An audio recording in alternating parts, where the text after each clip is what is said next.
So we should be there. We go. We're live. Live.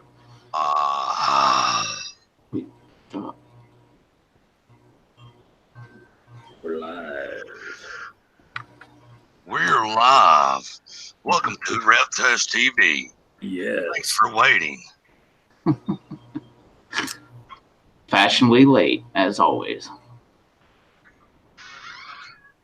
If we weren't late, it wouldn't be the RevToes live stream. No, that's true. It's pretty consistent.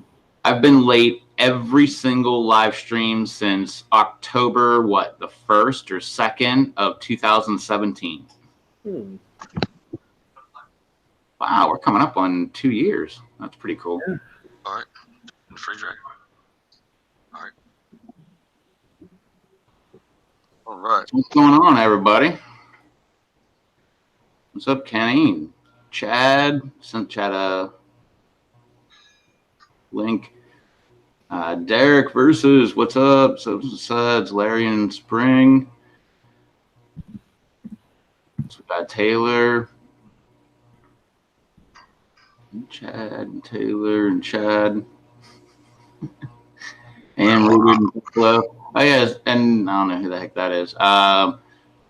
Who's that And guy? also, I had to start a whole brand new one because YouTube was, or Hangouts was being such a pain in the butt.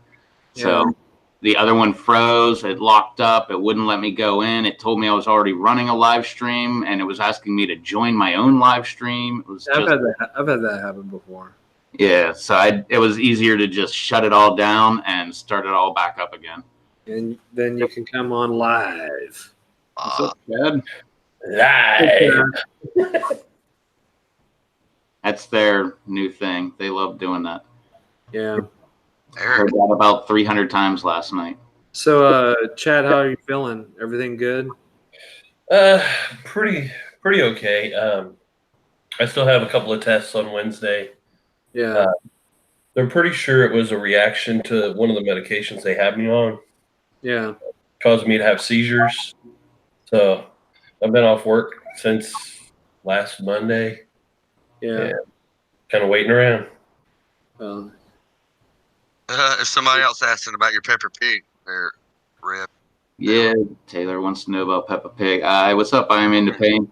Peppa Pig was sent to me by Grown at Home in West Virginia, who is all about peppers, and it's Peppa Pig, and he sent it to me to feminize up my live stream. cool. So I thought better place to have it than hanging right on the mic right next to me. So I'm pretty sure every live stream since December of 2017, Peppa Pig has been hanging out with me. Yeah. And she's got her cute little skirt, but don't look up it. So why don't you have it on this TV and it's not like me here? What's up, Eric? It shows on that TV when I first came here and then it lags here. Oh, yeah, because I was going to replace it. Oh, gotcha. I What's need up? to do some YouTube business. What was that? There's Blumberg. Always in the chat, never on the live stream. Weird. Yeah. Don't worry. He'll be on shortly. Not Taylor. Don't look up her skirt.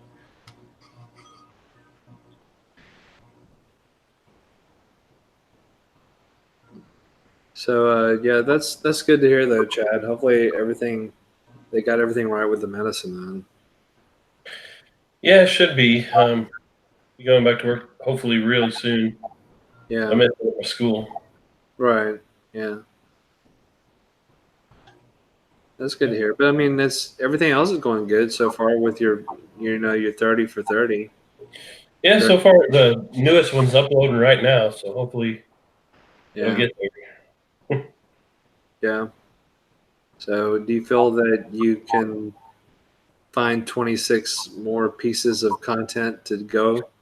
Oh, absolutely. I got some cool stuff coming on the channel here soon. Cool. We do a big family Easter egg hunt. Yeah. Like everyone from the kids all the way through the adults run like crazy. I'm not going to be running this year, but they run across the fields trying to find eggs because they hide money in them as well as cute. Nice. Well, that's the way to go. Yeah. So Adults make fools out of themselves for a 20. Yeah. I'll do 100% of it. So what's 20? So Bounty wants to know is he invited? Well, sure, if you can make it. Every egg he finds, he could buy a case of beer. Oh, there you go. Yeah. A case of beer? I'm all about that. I like beer. What's up, Freaky? Freaky's lurking. So DJ Vipin remix for Roosevelt. there you go. That's good. That's a good. And Nick Sung. Hi, baby. Hey, Charles. How are you doing, Charles? You're doing fine. Oh, you weren't talking to me. You were talking to the chat. My bad. Yeah, it was.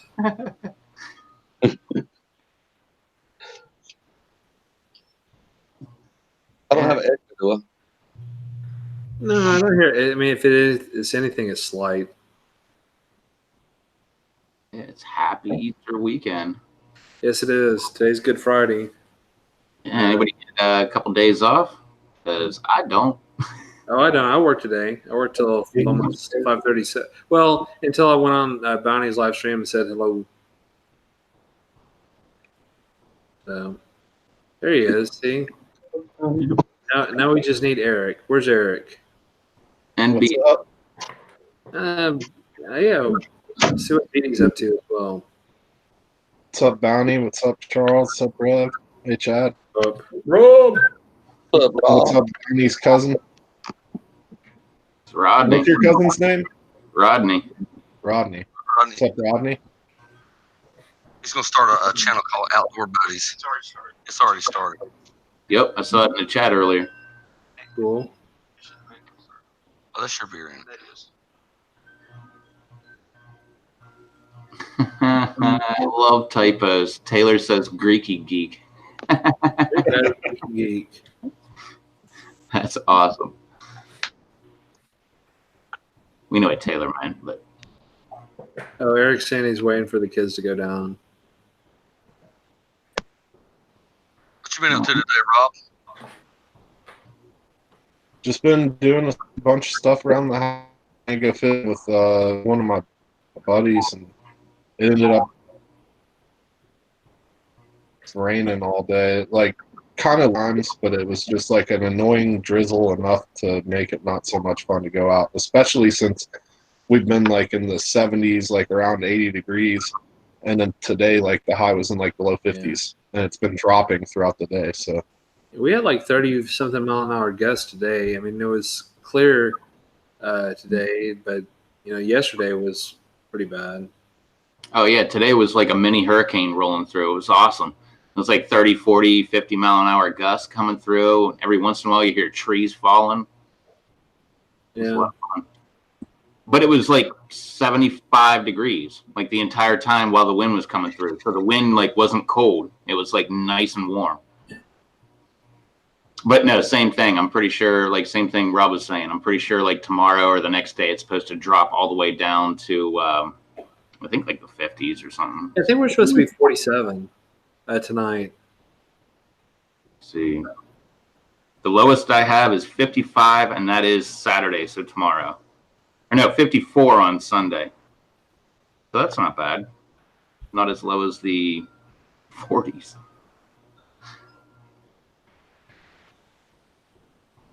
Oh, but Taylor, I love typos. I don't judge typos. I just love them. One of my favorite typos, and I've seen it, a bunch of different people do it, but Susie was, I think, the first one to do it. She was saying something about the live stream, but she screwed it up and said the love stream. And that's just one of my favorite typos. Yeah, the love stream. So if anybody out there wants to start their own live stream and call it the love stream, there you go. You got your idea.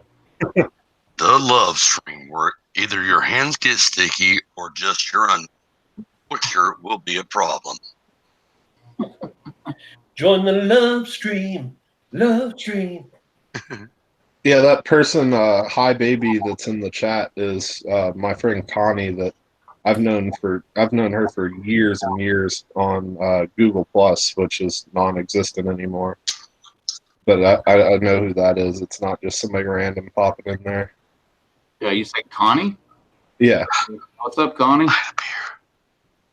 I try to remember everybody's name if they want to give up their name. I don't know if Rob just called you out, but No, she's willing to give up her name. didn't we get, who did we get? Oh no, it was, what was it? I am into pain. I know his real name, but he doesn't like it, so he wants to be called. Her name on Google Plus, like for her taken away or whatever, shut down, and then she had this old account name be Dear. What's up, Rob? What's up, Rob? Oh, Rob Schaller. I thought he was saying hi to Blumberg. No, I was, What's up, Schaller? My bad, I didn't even see you there. What's up, Tennessee? Tennessee Vol fan. Okay, how do I pronounce your name, Tennessee? Is it Shalon? Or is it Shaloon? I'm guessing the first one. Got the pepper dog here. Oh. There we go. Oh, cute little pepper dog. Chad, I can't remember where are you from. What state? Indiana. Indiana. And he's so close to a place that we want to ask Chad. Me and Rob Schaller want to ask something, but we just don't want to ask it. Go for it. So close. We so want you to go to 450 North Brewery and get us Taco Tuesday beer and send it to us. Taco. So wait a minute. Where's 450 North? It's 19 minutes away from your house. I've already mapped it out. Wow. He's willing to send you the GPS coordinates if you're willing to help. Are you like me, Charles? Every time you find out, like when you're like, hey, I'll send you some seeds, and you get somebody's address, you're like, I wonder exactly where they live, and you like look it up on Google Maps? I did on that one because I was looking. I asked Eric as well, so I know that Beth was looking for us. And oh crap! Now they got another one. Damn, these guys, man, they keep coming with cool beers. Anyway, let me see what the hell they released. I'll keep talking. Yeah, so 450 North Brewing. It's like 19 minutes away from your casa. Yeah, every time I know somebody's address, I got to look it up. Like every single person that's ever sent me seeds, I've looked up their address. Like, I wonder what street they live on. I haven't went that far, but I knew that Eric and Chad were both in Indiana, and that's where that brewery is. So, Hey, Kurt. What's up, Jay Kurt? I want to let everybody in chat know that Reb is twerking for dollars. Any super chat, he has to, for every dollar is 1 second of twerkability that Reb will do. So $20 will get you 20 seconds of twerking Reb. Ain't nobody wants to see that. so literally, Chad, the brewing company is off of. Yeah, I just looked it up. Yeah, it's like 19 minutes away. That is literally right down the road. No, I know. So, yeah, send me a message. I may have to pick you up something. Yes, and I'll pay for shipping. They're having a corn maze beer fest on October 5th. A corn beer. Yeah, a 7-acre corn maze, and you work your way through the maze and find your favorite breweries hidden throughout. That sounds like a great time. Yeah, it really does. Taco Tuesday. Here in our area, a corn maze, and somebody got lost in it and was called 911. I'm not joking. It's funny, sure. But, I don't doubt it. People call 911 over all kind of stuff. This guy ripped me off of my pound of weed that I was trying to sell him. Like, you got to come and do something. I've heard that like firsthand from cops. They've told me that. I'm like, really? He's like, oh yeah. I'm like, what'd you do? He's like, went over there and arrested both of them. I seen a cops episode where a woman called the cops. She'd give somebody $20 to get her a rock. And that person. I saw that on Cops, and it was a piece of drywall. Yeah. She was like, I want my money back. They gave me fake crack. Jeez, oh, man. Crack. Yeah, you're like a couple hours away from National 420 Day. Yeah. I gotta Well, get today's some more. National Pre-420 Day. Oh yeah. 419. Got a minute? That's all I got. I need several more minutes to go with what this minute. Excuse me. Read this book. I didn't know if you wanted to sure. What are y'all doing? Not that. I'm not. I'm starting to think about reading a book myself. Oh, so this is the. Hey, Rob Schaller. So is the new one Dank Candy and Lollipop Dream? Yeah. Those are the new beers I guess they released today. Sounds like some top shelf herb. Yeah. I've lost something. Where you look? Hell, dog. Quit. Find it. Me neither. What's Eric doing? Why is he like in the chat? Why is he not like They just waiting for He the said he was waiting for kids. his kids to go down.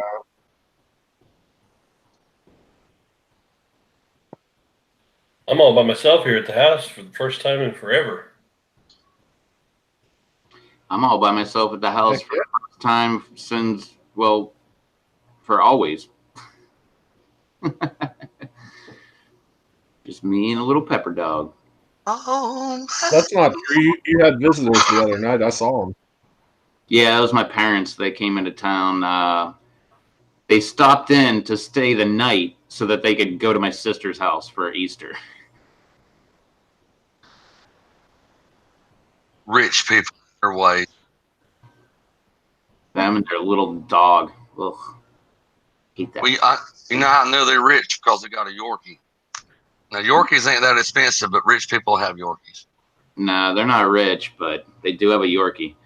I've got videos on my channel of Pit Bull versus Yorkie, and it's my dog going against their little Yorkie. Yorkie wins every time. Mhm. It's got that little big man syndrome. Mm. Yeah. Chihuahua syndrome. Exactly what it's called. I don't like that dog. What, Chihuahuas? No, not Chihuahuas, Yorkies. Yeah, they do. Chihuahuas either. Yep. Chihuahua is one of the only dogs that have ever bitten me. A chocolate lab bit me, my own chocolate lab, and my sister's Chihuahua. Those are like the two dogs that ever bit me. Or no, and my neighbor's cop dog, German Shepherd. You said cop, right? Yeah, it was a retired cop dog. Like he was a cop, but he gave his dog, his retired cop dog, to his mom, and his mom was my neighbor. And that dog did not like anybody because, you know, it was a cop dog. It was trained to not like anybody. And anytime I'd go over to like see if her grandson would want to come out and play, and that thing one day she didn't lock the screen door and had the front door open. The dog jumped up, opened up the screen door, ran out, tackled me, and just bit the living crap out of my back. Like I had all kind of bite marks all over my back and like clawed up and everything. But that was like the 80s, so, you know, obviously we didn't sue her.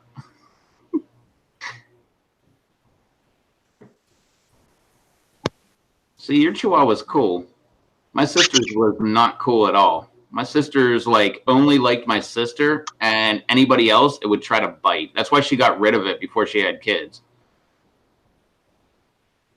I forget who she gave it to, like her father-in-law's girlfriend or something like that, or I forget. This is a this is a pug wawa or a chug. Well, maybe that's why it's so cute or so chill, because it's got pug. Yeah, but you can see how big he is. He's got about the size of the pug in my hands. Oh, if you don't quit pissing in the floor, he's not gonna have no balls. You just got him. You want to keep him a little ball pissing in the floor. Kind of looks like my pit bull, but on a miniature saw you scale. in the chat talking about a dog biting and locking down. I had that happen.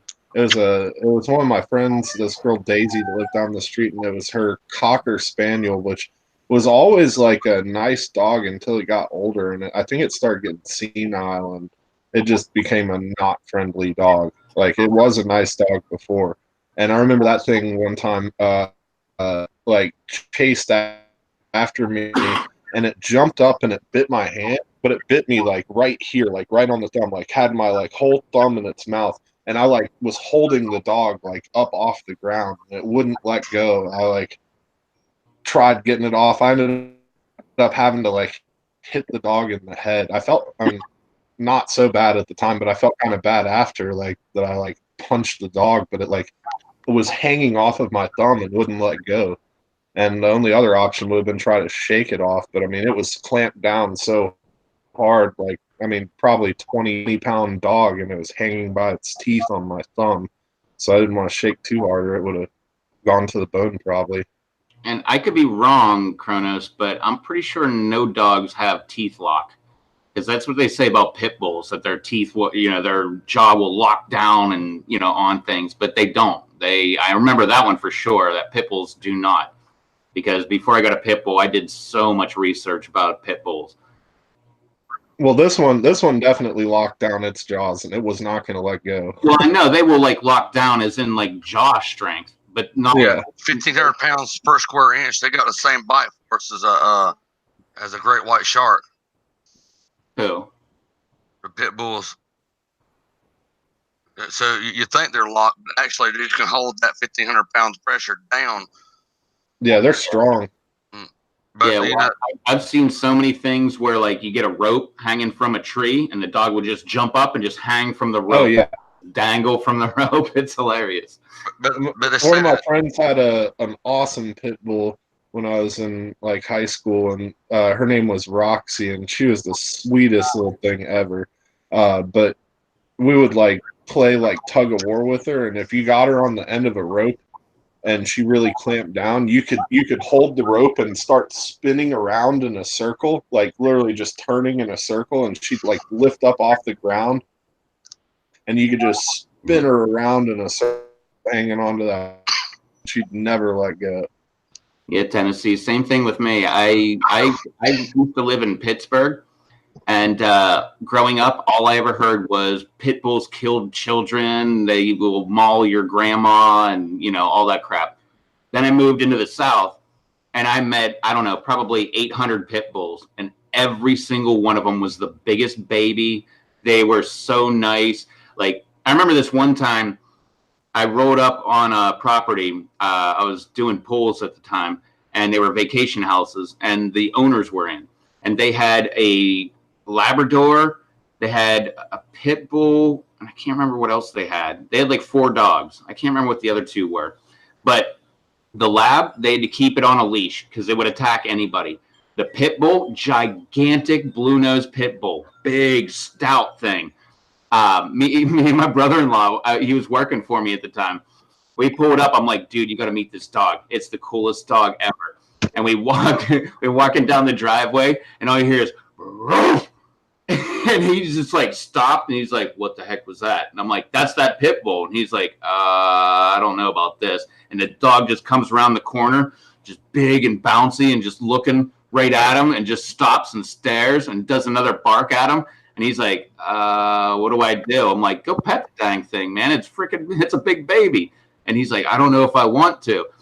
Man, that dog came right over, just like rolled over on its back, and like had its paws up in the air. Like, but beautiful dog. Every single pit bull I've ever met.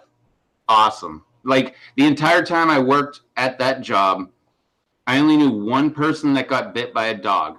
And like, cause you would go into the property, like while there was people not there, you had a work order to go do something, like sink was leaking or something. You can't like have property damage. The only person I know that got bit by a dog was my boss. He got bit by a poodle.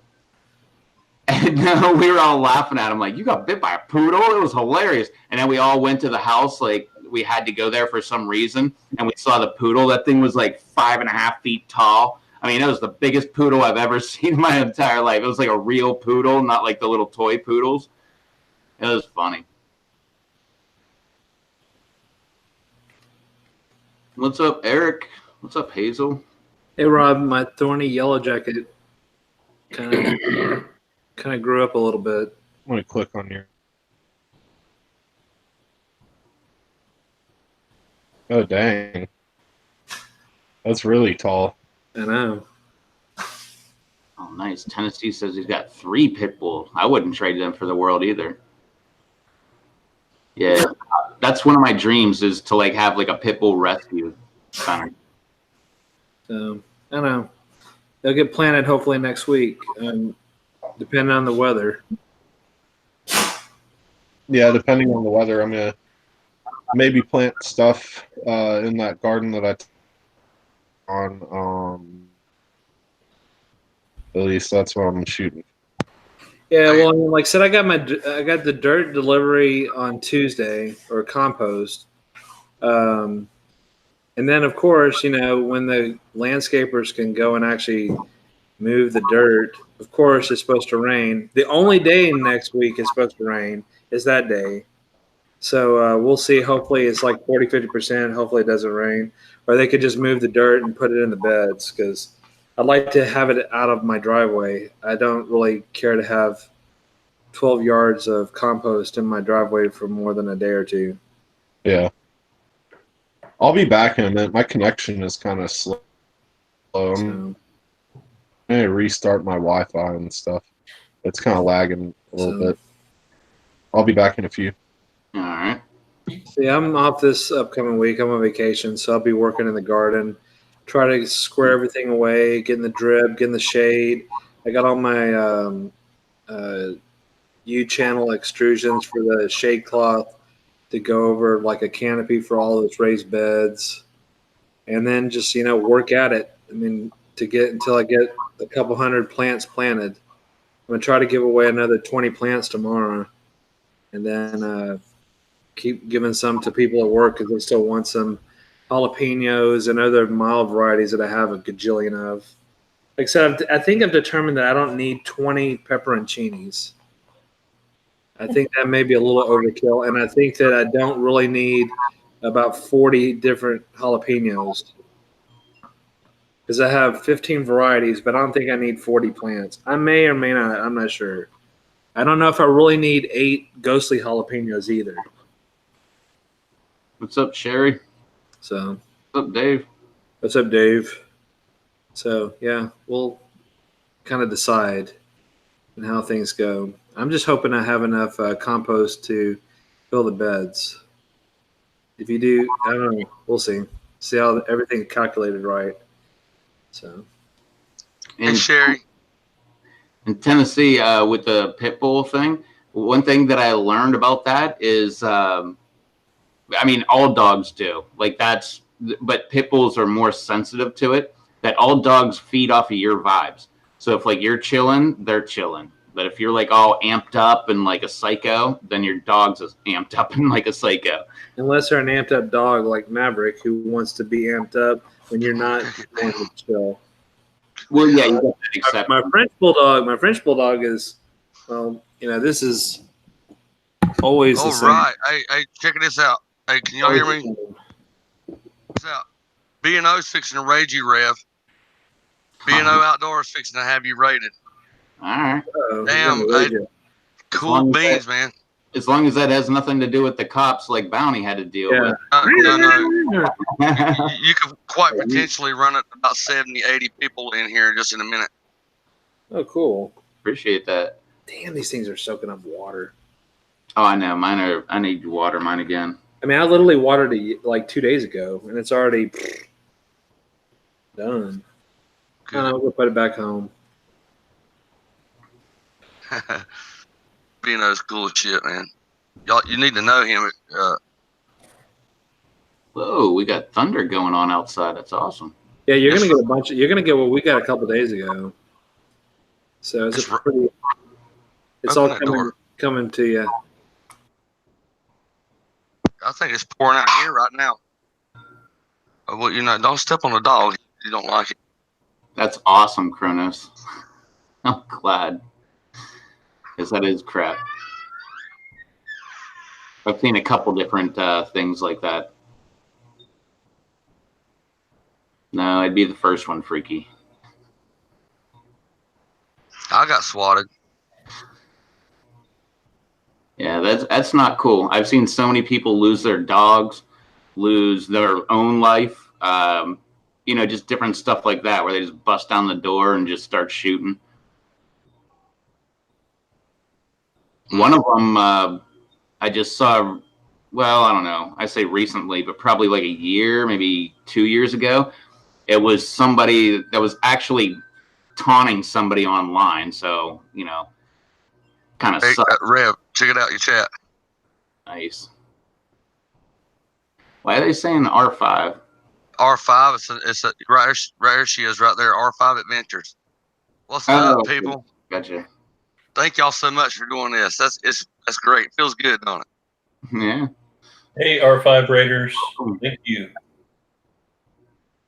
Yeah. They build channels too. Valsy builds channel. Mod and some of the big channels that I know. Through there.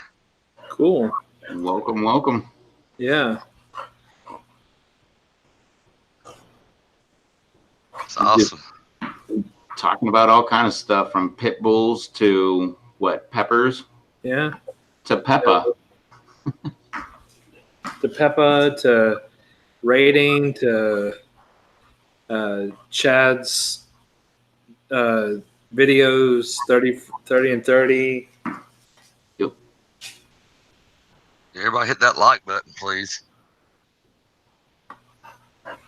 Yeah, if anybody wants a fun YouTube build your portfolio type thing, 30 and 30. 30 videos, 30 days. That's the only rules.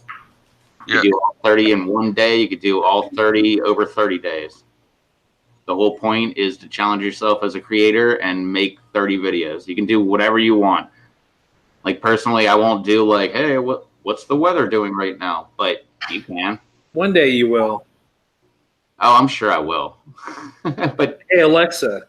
But not on a 30. Say it again. Hey, Alexa. You don't. What's the weather? In Kitty Hawk, there's a tornado watch in effect until Saturday, 20th of April, 12 a.m. The current weather is 73 degrees Fahrenheit with thunderstorms. Tonight's forecast has clouds with thunder showers, with a low of 63 degrees. There you go. Tornado watch. Yeah. Yes, I've got Alexa. Or hey, go to sleep, Alexa. Alexa.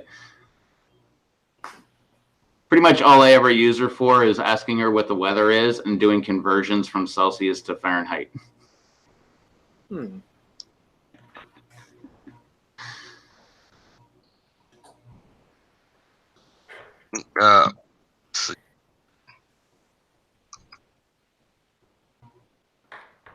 What is the PLC community? That's the pepper lovers community. Yep, that's super hot peppers right here. That's my biggest death spiral still in the cup, and that is my smallest Reaper in the cup. Cool. Nice. Carolina Reaper, hottest pepper in the world, certified. I got to determine how many out of those I want as well. I think I got 4 left. So I don't have any Reapers. Well, I mean, I got regular Reapers. I got pink blush Reapers. I got a couple different varieties of Reapers. No, I got one. It's on my sink, and it's dying. I'm sorry. I've had it for like 2 years, so it's time for it to die. Yeah. Fair enough. We call them chilies in Australia. Yeah. They call them that in the UK, too. Yeah, chilies, and then what is it? All ahis in like South America, right? Yeah, because I believe that means pepper, right? Yeah.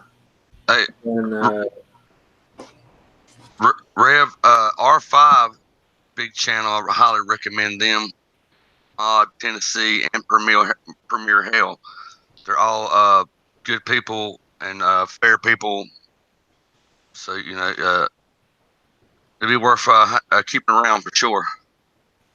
Ooh, that's cool. Let's see. Kronos seems pretty cool. I just met him tonight though.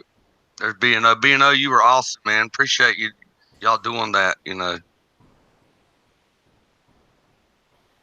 I've seen B&O a bunch of times on your channel. I'm telling you right now, he's one of the biggest networking.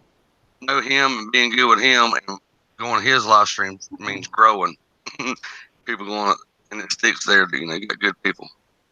Cool. Oh, stupid camera. Yeah. Is that Blumberg? Did he come back and then just muted? No, he didn't come. He didn't come back. Not yet. Oh no, that's Chad. Wow, that looks kind of like Blumberg's closet in the background. Uh-oh. That's weird.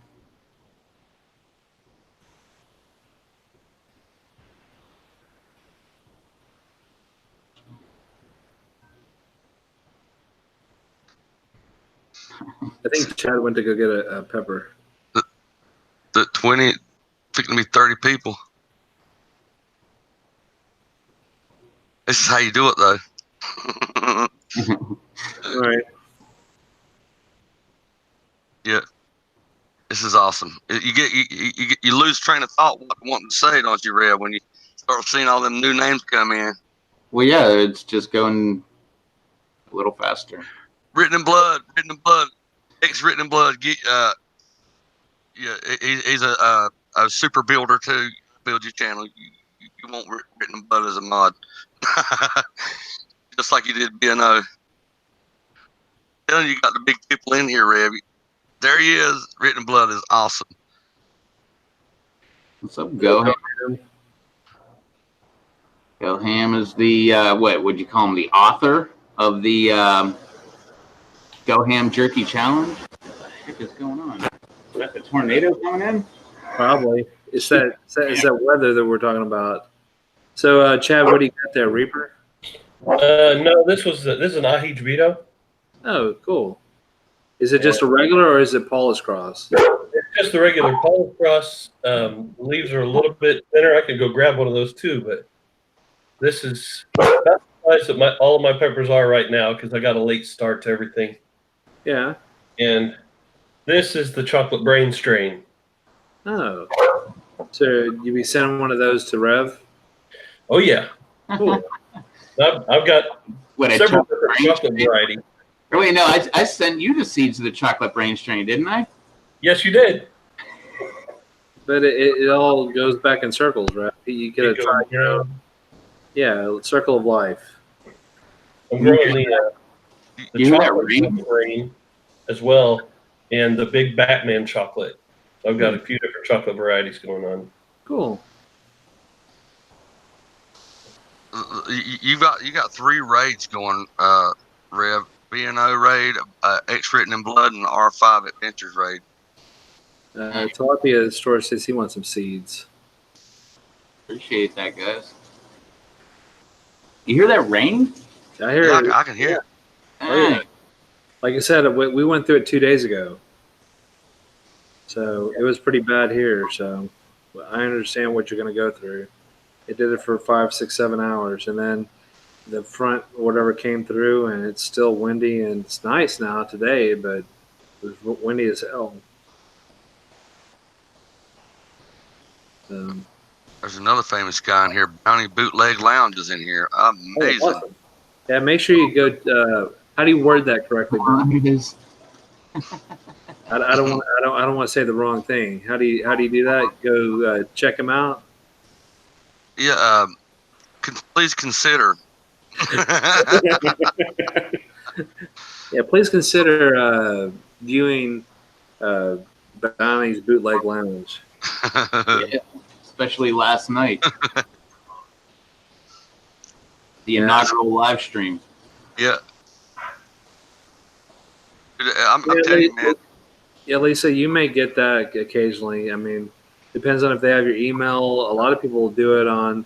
They used to do a lot on Google Plus. You know, they just see that you have something, they'll constantly message you. So You know, that just comes with the territory, I guess you could say. They see something you have, they'll ask if you have it.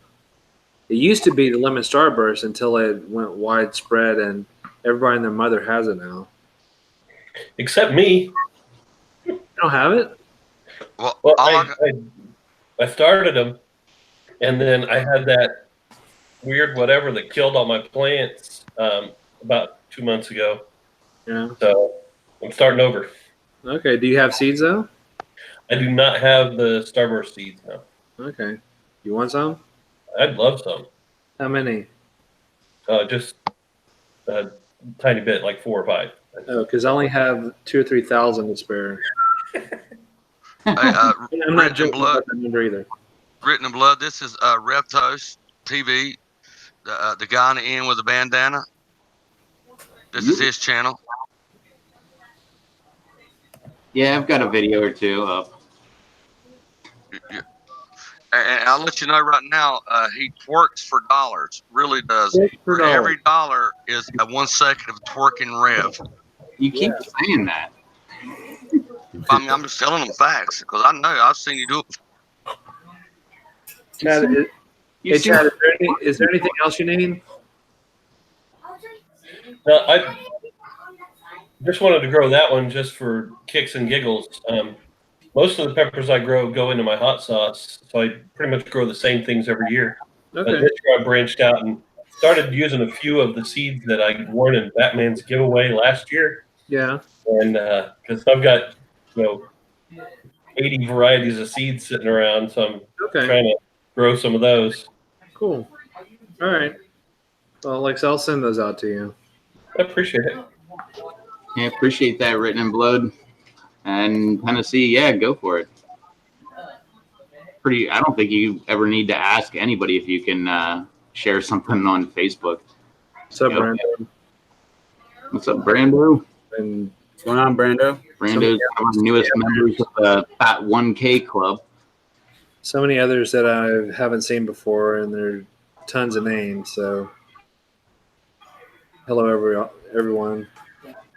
Speaking of Brando, he gave me some seeds too that I've grown this year. Did you by chance get the Unknown Reaper Cross? No, not that one. I got Batman's Pepper Triple X that I'm growing. Yeah, I may have. I don't know. I may have some seeds for that one too. That was a pretty damn hot yellow pepper though. The Unknown Reaper Cross. That was a damn hot one. Right now it's about that tall. So it'll be a while.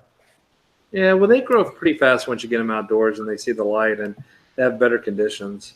Because I mean, I think a lot of people's plants struggle a lot indoors. Some do, some don't.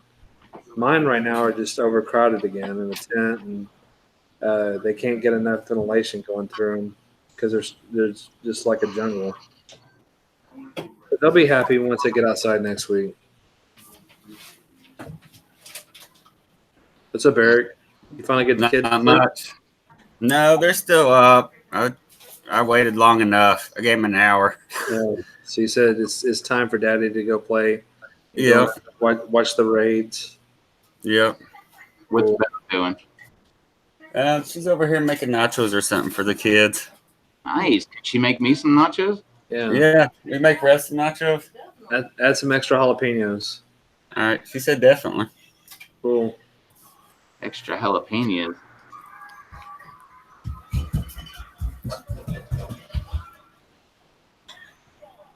I was going to try a little something tonight. What you got? I've got some of Blumberg's smoked habanero. Or what? Can you send it to me? It's literally the tiniest little package, like this big. Oh, I know. I went through mine so quick. I was going to try that on a boiled egg. Oh, cool. Oh, yeah, what's see that? Yeah. That sounds right. You know what it's real good on? Macaroni and cheese. I never would have thought of that. Blumberg told me about it, and it's amazing. Also, rotisserie chicken makes that smoked flavor right into the rotisserie chicken, plus a little heat. Well, considering that it's 11:07 p.m. here, I'm not sure I'm going to make a rotisserie chicken right now. But Yeah, that's probably pretty rough. No, I bought it at the store.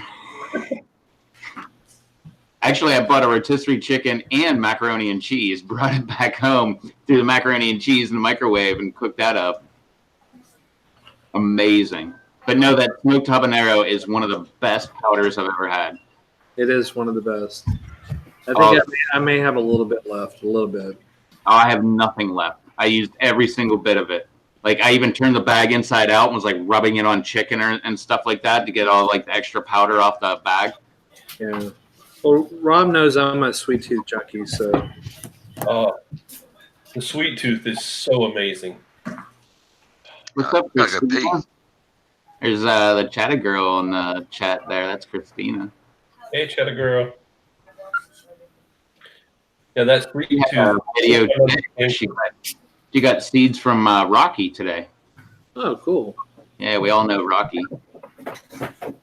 Yeah. Every time I make pancakes, I have to put sweet tooth in it now because it's just that good. Yeah, I put it on a lot of different things, and hell, I told Rob what I was putting them into, and he started using it in that. So it has a lot of good uses. I mean, I use that. Of course, that smoked habanero is good. The lava dust, the Scorpion X, if you like a real hot one. I think personally that's one of his hotter ones. Or smoked bootla. The smoked bootla. That Scorpion X is pretty damn hot. So is the Gangsta's Paradise. That stuff's really hot. Yeah. And all of it goes great. Even the sweet tooth, like all of it. Smoked bootla, the chipotle, smoked habanero, all of that goes great on summer sausage. And pizza. Gross. Yeah. Pizza. Can't forget about pizza. I like the lava dust on a peanut butter and jelly sandwich. That is just the best. The best. I got some lava dust right here. I got some lava dust too. It's awesome. I think I found a bag of lava dust. I got some lava dust. What's that? That's not lava dust. Yeah, I found a bag of lava dust because I thought it was super hot, but it's not. Smoked bootla. What's up, Jesus? He's just chilling. And happiness. Right here. Who else have I been missing here? Tammy? Hey, Chad. Chad gone? Where'd he go? And Michaela? Coming back. He's coming back. There he is. Yeah. Hey, would you believe that I snorted a key bump out of the lava dust? Damn. I was totally there for that. That was great. I sure did. Thanks. I was going for that. Thanks. Happy Pepper is awesome. The right's trapping. What's up? Trying to see everybody that I've missed. Hey, Rodney, you want to try some lava dust? Yeah, you want to take a bump? I snorted some of this. What's up, the dong guy? This is 15 of the hottest peppers in the world mixed in one blend. I snorted a key bump off of it online. It straight up burned my goddamn eyeball out, but it's still there. What's up, DD? What's going on, BD? No, DD. Oh. Not BD. I sent BD a link. I don't know where BD is. It's probably night on town. Oh, yeah, he's probably out cougar hunting. Could be.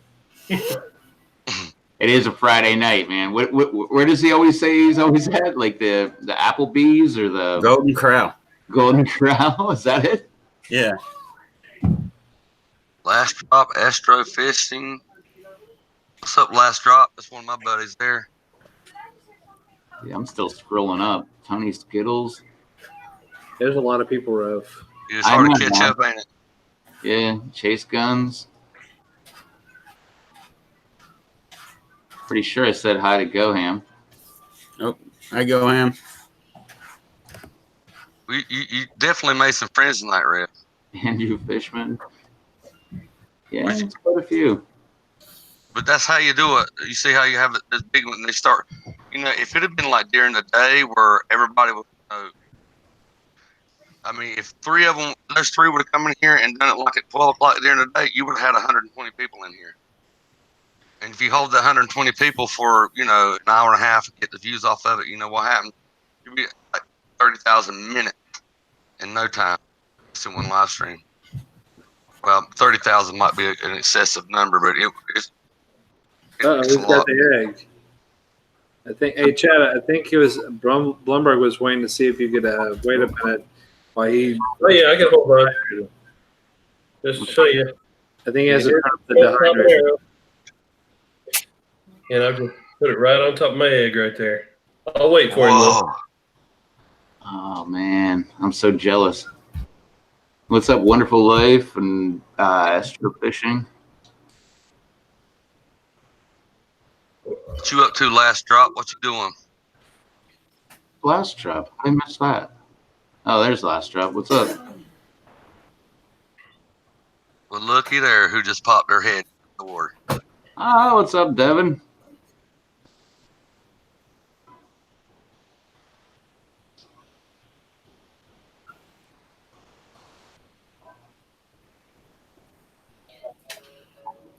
What's going on, everybody in the We're chat? keeping it simple, guys. I don't got it up. I'm trying to get Beth to bring it up right now.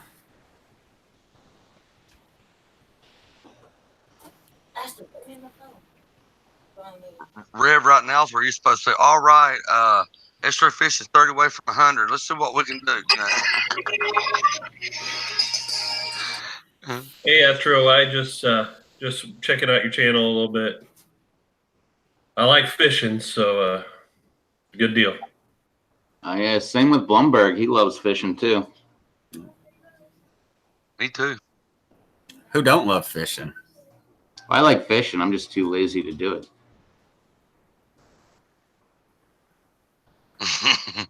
I'm too lazy. But not to go fishing. I'll work my butt off fishing one occur. I just always have other things going on. If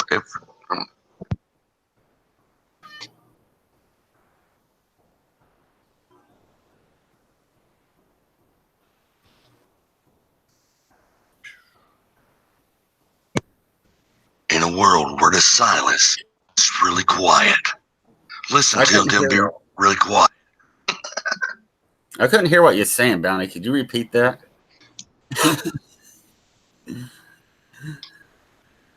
Was that better? Yeah. All right, got to get it right. Arctic level. Yeah. The Arctic level. Arctic level. Mm-hmm. Yep. Yep. We need to do a one live stream. That's where we say nothing but yep. Like I'll go yep, and the Rev go yep. Yep. We'll keep going at yep. Yep. Yep. Like we call it King of the Hill. Yeah, call it the most interesting live stream ever made. And that's all it is. It's kind of like my one of the update. I did a pepper update, and my parents were in town, and they went to sleep, and their bedroom is right next to the room where I have my grow room in, and I couldn't really make any noise, and everybody kept telling me how great the update was because they're so used to me just running my mouth and talking the entire time. But the entire time I didn't talk. I didn't say one word the entire update. I would just like pull out a plant and be like, Yeah, that one bugged the hell out of me.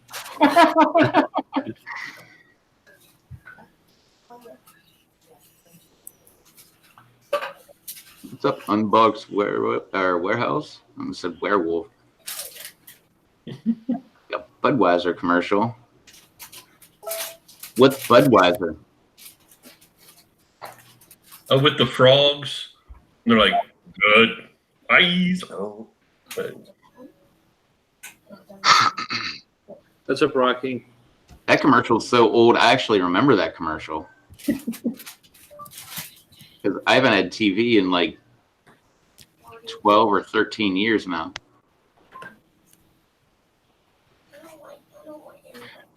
I'm a recovering addict. You know, when you realize you got a problem, you got to take care of it.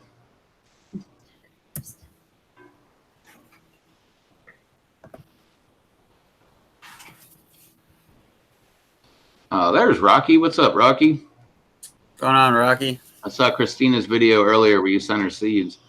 That was awesome. Where's Blumberg at? I don't know. He's probably hanging with Beatty over at the Golden Corral. No, I don't think so. Autobots transform. Oh, sorry. Did I say that out of nowhere? Oh, that's a different live stream. Oh.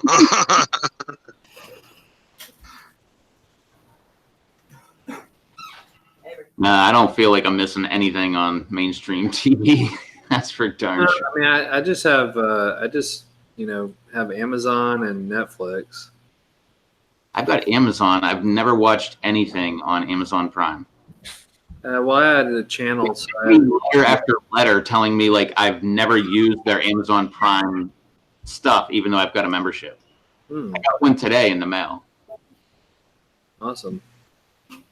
Yeah, they were like, Amazon Prime is kind of like watching HBO and Showtime.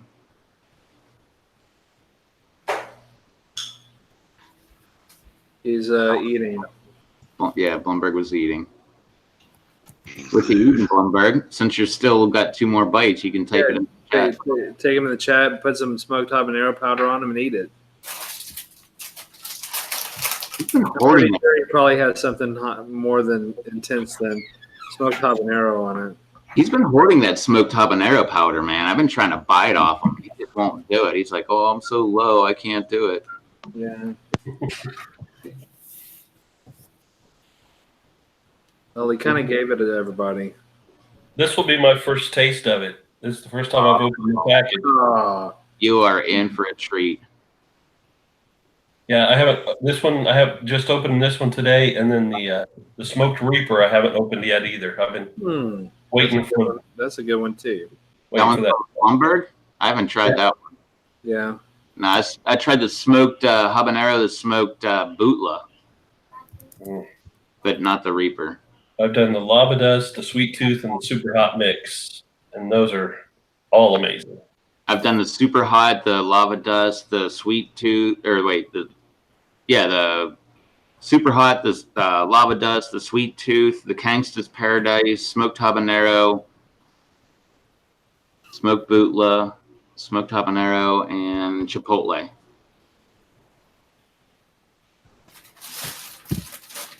And they're all awesome. They are. I never tried them on an egg though.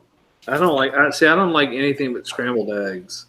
So I'll put it on scrambled eggs, but I don't like hard boiled eggs. I don't like sunny side up. I don't like, so I don't like it. I just like it scrambled. I love hard boiled eggs. I like any kind of eggs. Soft boiled eggs. I like poached eggs. I liked any of those. You like Alex Jones? I like his voice. Aluminum full hats and poodles. I used to listen to Alex Jones 2008 to 2012. It's always fun to watch him on Rogan, though. Oh yeah, That was the best. I only smoke this weed every once a year just to check the potency of it. Well, that's where I got the idea. Where he was on the Joe Rogan show, and Joe's like, "Hey, you want to smoke?" He said, "As long as it's got tobacco in it, nothing else." He's like, Joe's like, "Oh yeah, it's only got tobacco in it," and then you see him hit. I'm like, yeah. So that night I got swatted. I was doing that too. I was like, yeah, it's tobacco. That and remember? Did you see when Elon Musk was on Joe Rogan and he smoked weed and everybody blew a gasket? I mean, and it didn't even phase that man. You can tell he was used to Elon Musk. You can tell he's used to daily smoker. But it's legal in California. Why are people getting all up on him? He was in a place where it's legal, so why is it a big deal if he smoked where it's legal? Well, see, in the world we live in, it doesn't matter that there's people out there that make rockets that pollute the air we breathe, or a person out there that makes cars really expensive that are electric that costs the stuff that they make it with could last longer than the carbon imprint of a car that runs on gas. What I'm trying to say is Or you combine the two, and he makes an electric car and shoots it into space. I wonder when he'll come up with that idea. I got a great idea. Call it Spaceman and play some David Bowie. Oh my God, it's going to be big. And yes, Jesus, I've been trying slivers here and there of the peppers you sent me. Thank you. What's up, Hot Sauce Junkie Tim?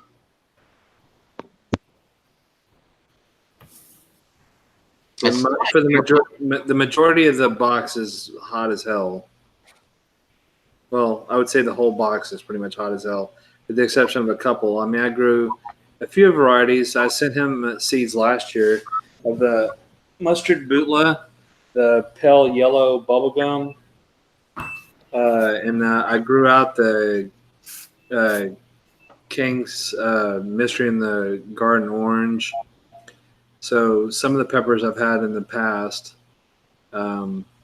The other ones are the Nigel Reaper, and those are pretty damn hot. But like I said, I've just been doing slivers. I've been doing a lot of videos. I've been busy at work, but been trying a few here and there just to see how. Alexa, turn off. Turn off. Look, it's the official BD Beats fan clubs in the house. Hey, what's up, official BDB? Oh man, if you're official, that definitely means you got to have a wrench. I'm part of the official BD Beats fan club too. I just liked a couple of his beats that he just posted on Facebook. So, and this is gonna drive my dot wild. But hey, what's up, Autumn Alexia? She didn't turn on. Oh, awesome.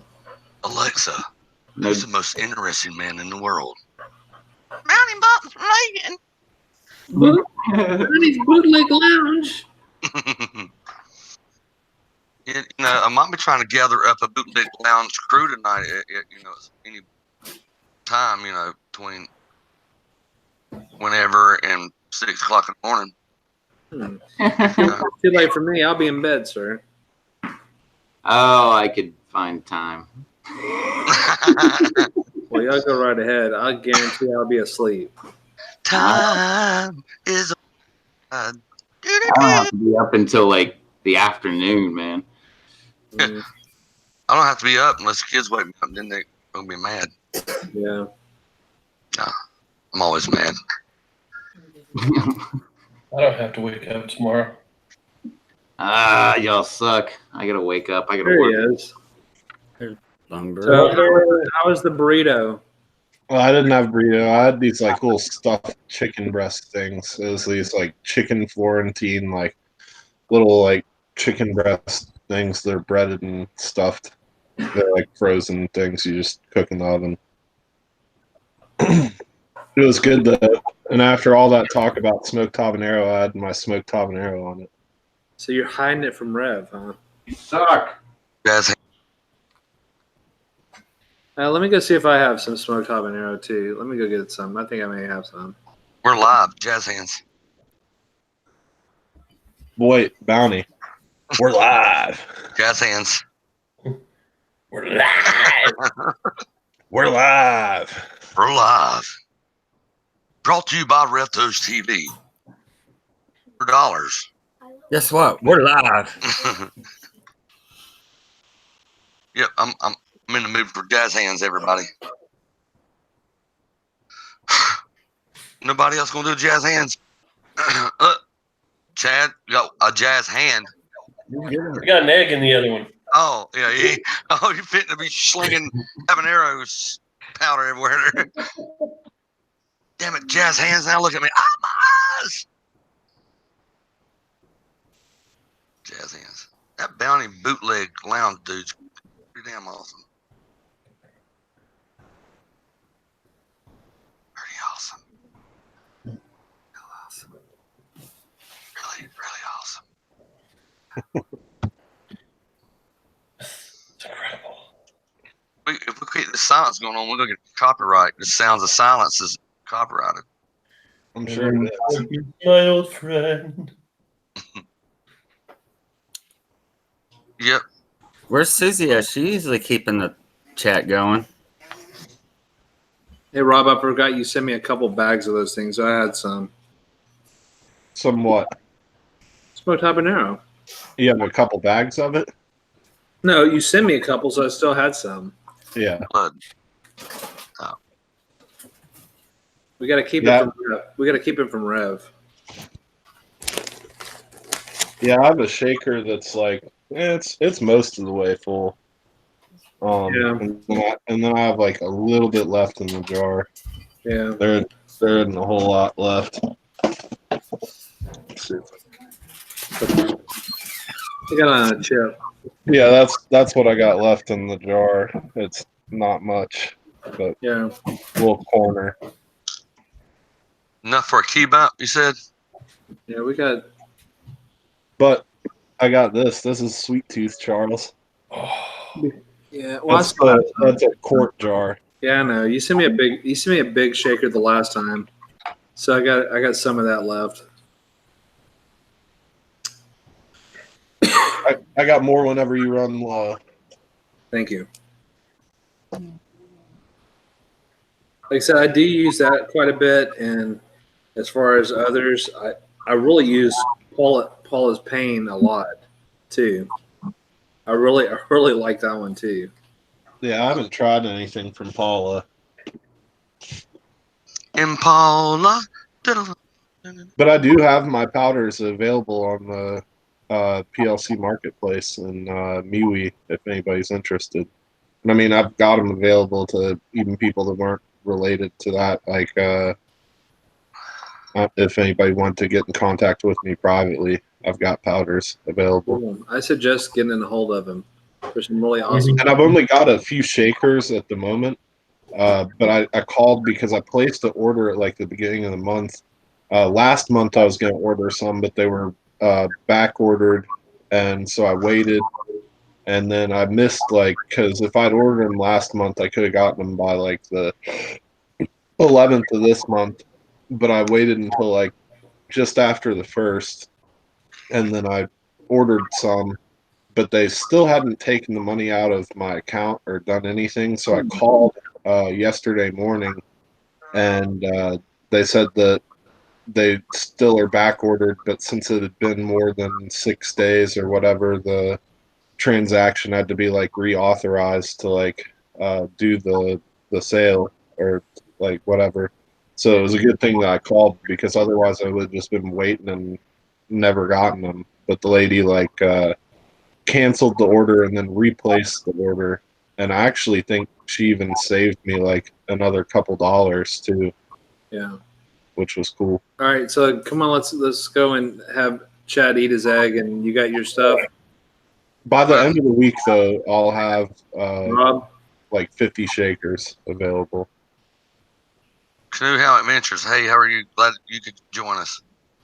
What's up, Canoe How Adventures? There's the smoked habanero. Went ahead and put it on this indentation of the egg there, giving it a proper taste. Yep. Here we go. Now let's go.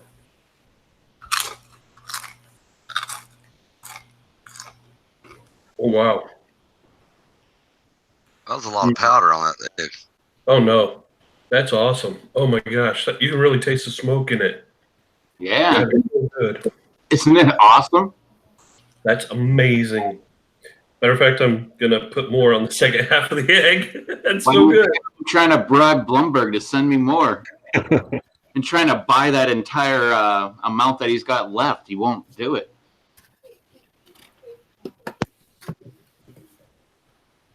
And don't let the I'll have more this habanero season. fool you. Don't let the habanero fool you. It's hot as hell. Oh no, that's got to be as hot as lava dust. No, it's a different heat, and it's just orange habaneros. But my orange habaneros last year were pretty hot. It was a really hot, dry summer, and the habaneros came in later, so they grew in like the hottest, driest part of the summer. So they had really high heat for orange habanero, like definitely top of what they could reach. I noticed that in the powder and the sauce that I made from my habaneros last year, that it was like hotter than average. But this year it'll be possibly even hotter because that was just orange habaneros, and this year I've got like chocolate habaneros, and I've got like the SoCal Magmas from Nate, which I consider that to be a habanero variety. And I think this year with the smoked habanero, I'm going to do a blend.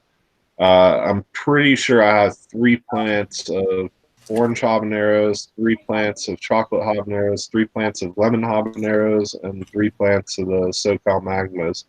And then I also have a single plant of red Dominican habanero. So it'll be a blend of those smoked and dried and ground up. What's up, Kyle? Have any of you ever grown the giant white? Mine didn't sprout. Well, mine have sprouted, but I've never grown them before, so I'm curious to see how they turn out. Yeah, I've heard people say the giant white hobs are really good. I did have a giant white hob last year. It was pretty good. Who was it? Goham. It was Goham grew them, and Goham sent me one. I think you got one too, Charles, in that little box of peppers that Goham sent. Oh yeah. What's up, Kyle? Yeah. It wasn't like a crazy hot one, but it had like really good flavor to it. It was definitely, I would say, lesser heat than like an orange habanero. Yeah, I had 2 of them. Planted 4 seeds, and I've got 2 plants so far that have sprouted. So, really excited to see how they turn out. What's up, Kyle? Togarashi 808's in the chat.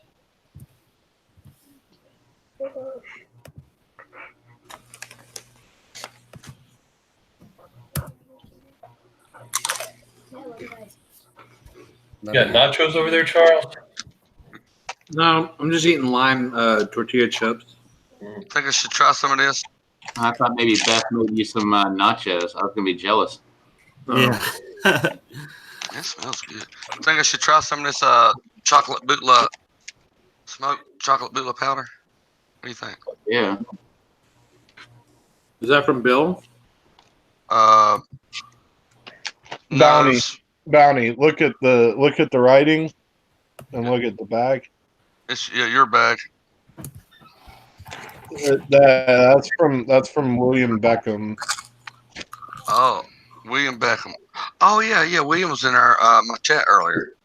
Yeah. And that powder, that it's special. It's not just regular pepper powder. It's actually like freeze dried peppers. Like he dried, like froze them in liquid nitrogen to make it. So it had no heat, like, so it didn't alter the flavor any. Like where dehydrators, especially if you run them at a higher temp, it alters the flavor. You get kind of like a cooked flavor, and the pepper loses character. Where with his method, I feel like it came out pretty true to the flavor of the chocolate bootla. Same thing with his lemon starburst. His lemon starburst is excellent. I made just regular lemon starburst. I haven't had Bill's special lemon starburst powder, but the regular lemon starburst powder I made is really good. Yeah, Bill's a mad scientist. Yeah, I've got more somewhere, but like that's my shaker with the King Star lemon starburst powder in it. Damn, I was surprised how good that tastes. I mean, I put just enough on it, I can get a good taste of it. It's good. It's that smoked flavor contrast with the. That's not a smoked powder. There's nothing smoked about it. Not. No. It's almost been. Chocolate bootlas have a certain earthy, deep flavor that I've heard some people describe as even slightly smoky. It smells like it's kind of been grilled or something. Yeah, like I said, the powder that you have there, that was made by like freeze drying them in liquid nitrogen. Yeah, chocolate bootla's got like a floral taste, kind of like what hot sauce. It has a little bit of a floral taste and an earthy taste, and kind of a little bit smoky aspect to it as well. Well, It's a really good one to smoke. The smoke flavor agrees well with the chocolate bootlas. I actually made a smoked bootla DM powder that I know Rev had, and he was addicted to that one. The first night Rev did the smoked bootla powder, it was like he got like high on something. Like he wouldn't shut up for like an hour and a half. I've never seen you with so much energy before in my life, I don't think. I know like, Charles remembered that because Charles like went and grabbed his. He was like, I don't know what the heck you put in there, but it's got him all like this, so I'm gonna try it. And he tried it, and he was like, I don't know what's going on with Rev. I didn't get the same thing he did. I can't shut up in the first place, but you had that smoked bootlow. Whew, jeez, oh man. I think you were having it on summer sausage. Oh, of course. Tried almost every powder on summer sausage. You know how hard I laughed during those days that we were all there cutting up over that shit. Before I was even getting online, I was sitting here laughing my ass off. But the chocolate bootla is the first and only chocolate variety I done a chocolate. I took a bite of a chocolate demon. So that's the only two. And the floral taste. This is my description of floral. The chocolate variety tastes like I just took a regular pepper. Like if I took this pepper plant right now and eat it, that's what it tastes like. Yeah. That's floral, people. If it tastes like the stalk of the plant, super green. Okay, I'm done. They have an earthy flavor. I would describe the flavor of like chocolate bootla as almost similar to dirt, but like in a good way. But it's got like just a kind of a dirt aspect to it. But there is like a certain floralness to it. Some of them can kind of lean towards a little bit almost citrusy, and then there's like a smoky aspect to it too. It's not like a smoked flavor, but it's so earthy that you could trick yourself into thinking you were tasting maybe a little bit of smoke flavor in there. Yeah. The chocolate dougla, that's Charles's favorite pepper. No. I got a pretty good burn right now. About a super hot, probably the 1 or 2. When I say super hot scale, that means anything above a ghost pepper. So, Chad, you like that powder, or are you going to throw it away? No, this is definitely going to be a regular. Awesome. Like I said, I got that stuff and I used it until it was gone. I'm sorry I didn't ever send you anything sooner. Like I kept forgetting about it, and like I finally remembered at one point. And you were also having your issues at the time, and problems are always there. But yeah, but I figured I'd wait until like stuff kind of smoothed over before I sent it to you. But then I sent it to you. I think it came at a good time. I'm just happy that you were happy.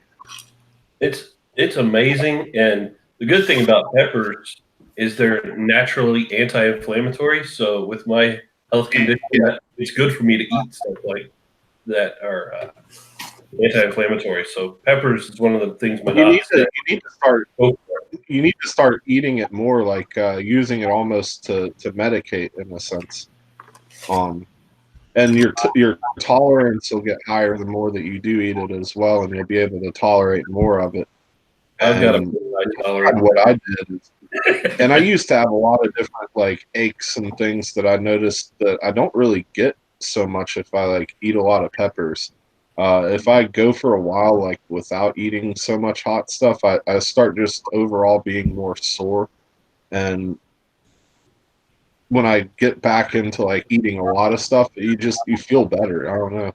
It just makes you overall feel better. True that. I'm getting ready to make a egg with some lava dust on it. So yeah, go ham. I'm getting the compost delivered Tuesday, so hopefully, weather permitting, they'll fill them up on Wednesday. Hopefully by the end of next week, I'll have my peppers out, the majority of them. What's up, King Fulton and Trevor Whitley? And personally, I think Rob needs to go a direction where he gets his pepper powders out. If he has to go to a festival or an expo or something, so people can taste his powders, so more people can find them. Or farmers market. I'm talking about bigger than that. Because his is better than any mass-produced powder I've ever had. So that's what he needs to do. I mean, like just how Dave did with his powders. I mean, that's the direction I think he needs to go. Yeah, because Blumberg introduced me into the powders, and man, I fell in love with them right away. So definitely need to look into that. Oh yeah, they're awesome. And just not being hidden, like on, even for example, for the marketplace or whatever, and not too many people may not be able to find it. I mean, like I said, it's really that good, and everyone needs to try it if they like hot stuff. Yeah, especially like on chicken. I love putting it on chicken before you cook it. Let that stuff soak right in. Yeah. Oh, it's great. I mean, like I said, especially this. Upcoming right now is like getting into barbecue season and all that stuff. I mean, that's perfect for doing for barbecues and everything on the grill. I mean, powders are the most versatile thing that there is as far as peppers. And I'm gonna try to do more of. I'm gonna start this year. I'm gonna do more. I mean, I'm not gonna go and stay behind a dehydrator like Rob does, but I'm gonna try to tend to it more so I have more. Yeah, power. it's a lot of work. Anybody that really knows me knows like the amount of effort that I put into last season making all those powders. It's not like I just kind of slapped something together. It was like an all season project. I mean, it was just never ending. Yeah. Always dealing with the dehydrator. And then grinding them is the least favorite part of it for me. I really hate sitting and de-stemming and cutting up all the peppers and laying them on the trays. That also is a pretty negative side of it, but sitting and grinding up like pounds of dried peppers is no fun, especially when you're using like a coffee grinder like I am, which is how I get the powder so fine. But I literally just have like a coffee grinder. I mean, it's like that big round and like that deep, so it holds like a handful of dried peppers at a time. I looked into industrial coffee grinders, Rob. They cost they're not that expensive, like $1,800 for like a big one. So you can do like a whole batch. So about like $1,800. Jeez. I don't have $1,800 for grinder. What are they used for commercial dehydrating then? I mean, I can grow pretty good with like what I got, but if I had $1,800, I'd almost put that into like grow supplies because I feel like that would be a better use. What's up, Drewski? Like I said, I've never looked into industrial dehydrators, but I mean, there's got to be so where they're. I mean, if they're all the industrial ones or even the upper market ones above the Nescos are all the ones with pans. They're all just like square and they all have pans. I know that like all the Excaliburs and all those others, they're all like that. So I know the higher up you get, they just basically look like a square box with a bunch of flat trays. Yeah. I remember watching YouTube videos of solar dehydrators where people built the big boxes outside with glass. Yeah. What you got there, Pat? Well, I made a peanut butter and jelly, but I'm using this Rise and Roll.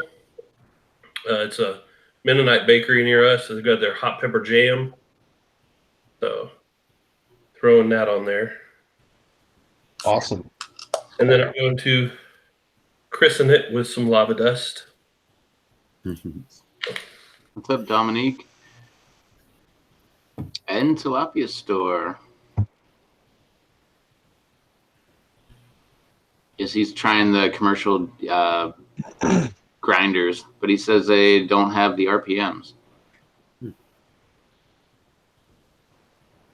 mean, you got to see an industrial dehydrator. Holy hell. Mm-hmm. It looks like a paint booth. That's the way I like it. That looks good. PB&Js are one of my favorite things in the world. Exactly. Where's Scott Tippett's jam? Mm-hmm. Oh, that's what that would tip it off right there. Tip it off. That's a good one. Yeah, Scott's jam is ruined me. I can't ever use other jams. I'm like pretty low right now too, so I just haven't been eating peanut butter and jellies. But man, that jam is so good. Let's see if I get this name right. What's up, Jean-Marc Boucher? Did I get that correct? Probably not. But you did better than I would have. Yeah, I tried.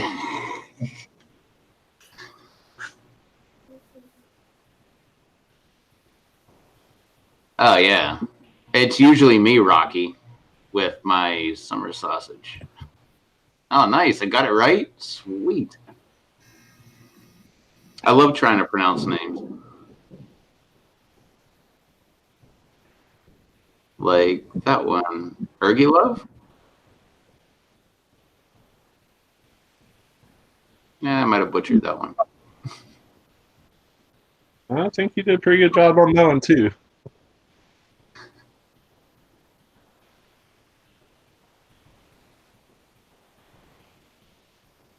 So how is it, Chad?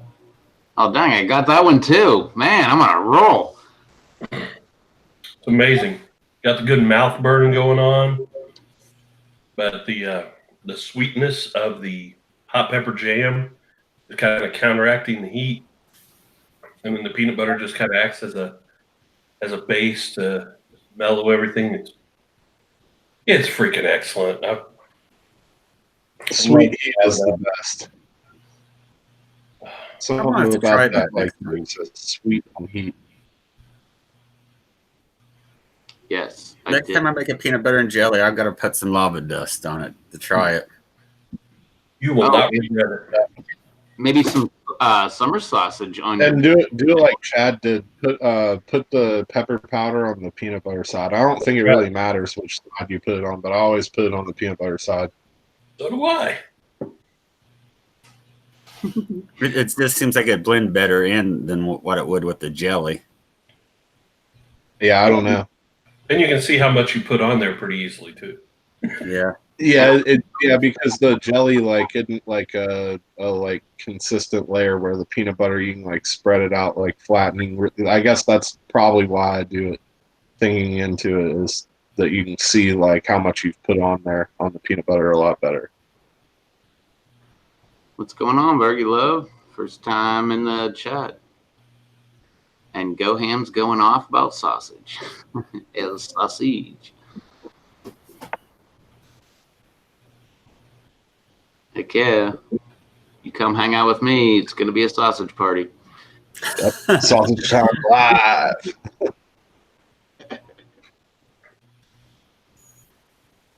I think that one live stream that was all we talked about was sausage. Oh, So- yeah. I should have renamed that live stream, whatever it was, to the sausage party live stream. What was the other one that was after the sausage? There was another stream that was all like one topic. It was after the sausage one, but I can't remember. Well, last Friday was the twerking one. It was something else. Yeah. It was right around the sausage one. It was like a whole nother stream that was completely just all like one thing was the topic. And we'd all write a sentence for something. Yeah, like a word. movie titles and stuff, and like change a word like to whatever that word was. Yeah, I can't remember what it was. It looks like an industrial dehydrator for fruits and vegetables and mushrooms and stuff like that. I think they start about $21,000. Yeah, I don't think I'll ever be getting one of those. You need a $21,000 dehydrator. I mean, it really literally has. It looks like a gigantic, big industrial refrigerator with all those trays. and then you need to get an industrial grinder for a couple, 2,000-3,000. So for shit, what? How much is that? 25 grand. 5 grand. You're set for dehydrating and getting your pepper powders out to the market. Bumberg, if you moved here to America, you get an interest-free loan on that to start a business, and then get a grant on top of that because you're just moved here to America. What do you mean? Well, how do I just move to America when I've lived in America? I know. I said you need to. I said you should have been a foreigner. Basically saying you need to lie is what he's trying to say. Move down to Mexico and change my name and try to come back. Yeah. And he changed his name to Roberto. Yeah. Roberto.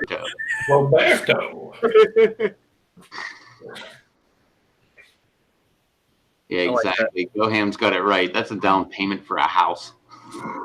Yeah. In some areas, that is a house. Yeah. Yeah. It's a good. It's a pretty nice sedan or car. Or well, it's not a truck these days because there's no truck for $25,000. Well, I guess a Tacoma. You can get a Toyota Tacoma. I'd have to start selling some of my powder before I ever considered dropping 25 grand. Wait, for 20 grand? I didn't pay nearly that for my truck. I got it when it was 2 years old. I've had so few, like, surprisingly. I mean, I know it's just a bad time because the community just switched from Google Plus and everything. But since I posted the powders up for sale, I've literally had, like, I think one person or two people have gotten any from me. Actually, no, just one since I posted. Yeah, it's tough for the transition and all this other. So plus it's a busy time of the year. Everybody getting ready to get all their plants out as well. Yeah, I'm definitely very busy with all that right now. I brought in my plants because the storms were coming last night, and then the temps were dropping today and tonight, and then tomorrow is going to be another cool day and dip down into the 30s at night, like 39 tonight and tomorrow. I just don't trust them at that. And I mean, not that they wouldn't be fine. I just don't want to slow them down. They're at a point at which they're growing really nice. Plus, they got dumped on rain about a week ago, and I haven't watered them since. And when I was moving them in, a lot of the cups were getting light, which is good. I wanted them to dry out. And it's been raining for like the past 24 hours. So if I had them out there, like, they'd just be getting flushed in those little cups. Like, I don't want them to get that overwatered. It'll make them get all yellow and stuff. Right. But the downside to that is that I'm going to need to water them all when I take them back out there on Sunday. Sunday's when I'm going to move them back out. Sunday. I'll have to water 150 cups. Well, I do that. I do more than that every week. Yeah, but you have trays where you can just pour it in there. Well, I have a system. I have to top water in. I rotate all. Well, when I'm super lazy, I also have aphids right now. There's only. So I'm going to go every single plant that I bring outside. I'm going to inspect under the leaves and up near the tip, and squash as many aphids as I can.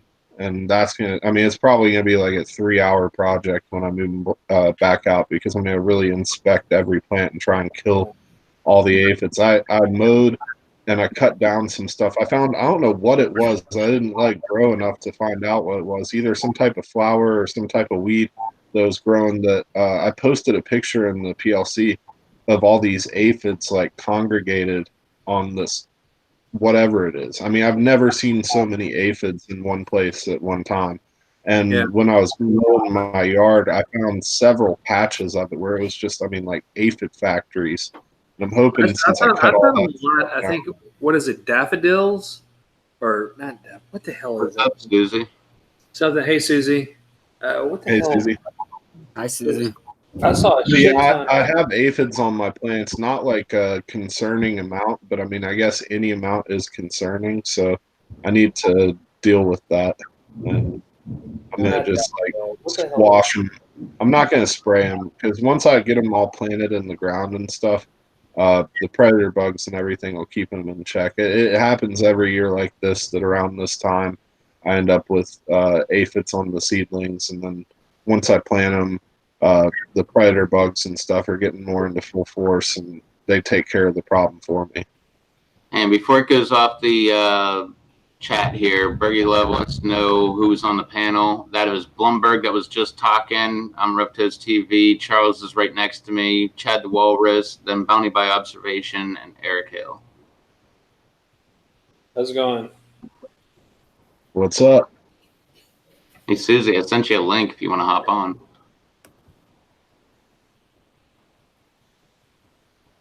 And yes, Truth Freeze, Diatomaceous Earth is awesome. Yeah, I've used diatomaceous earth like my whole life. My mom always was a big advocate of that, and we always have it around. So I've used it a lot on tomato plants, and I've even used it on my peppers and stuff. So the only thing with that is you have to keep reapplying it, like to make sure it stays on there, and it's hard to apply evenly. I think that we used to have like it was like a peanut butter jar that had tiny little holes drilled in the top, and we would use that like a shaker. That worked, but I think that the best thing that I've found so far is if you take a sock and you fill up a sock with it and then tie a knot in it, and you just kind of shake it or like tap the sock against your hand like over top of the plant, and it just perfectly dusts it. Anybody that uses that and wants to know a good little hack, that's the hack of the day right there. Use the sock for it. The plant I was referring to wasn't a daffodil, a dandelion. That's where I've seen the most aphids on, just wild dandelions. Oh my god, I've seen them like they're crazy. Yeah. So that's what I mean. I've seen the most. I think the ones I saw were maybe some type of a wild daisy or something. Yeah, but they were pretty bad there. So fortunately, well, I mean, I had some aphids on several of my plants last year, but ladybugs pretty much took care of that, and then I just spray it with pyrethrin as well. So I typically don't spray or use anything unless something's really destroying my plants. Yeah, me too. If they start looking really bad, that's when I just generally do it. But most of the time, the ladybugs take care of them. Wait, Charles, before you go away. Freeze. If you want food grade DE, check out your local pool store. They have food grade DE, and they'll sell it to you for like 50 pounds for a bag, and it's like $15 or $12. Yeah, it's super cheap stuff. And it's food grade. Charles, look at that. Just literally infested with them. And that's that daisy? And it was like that.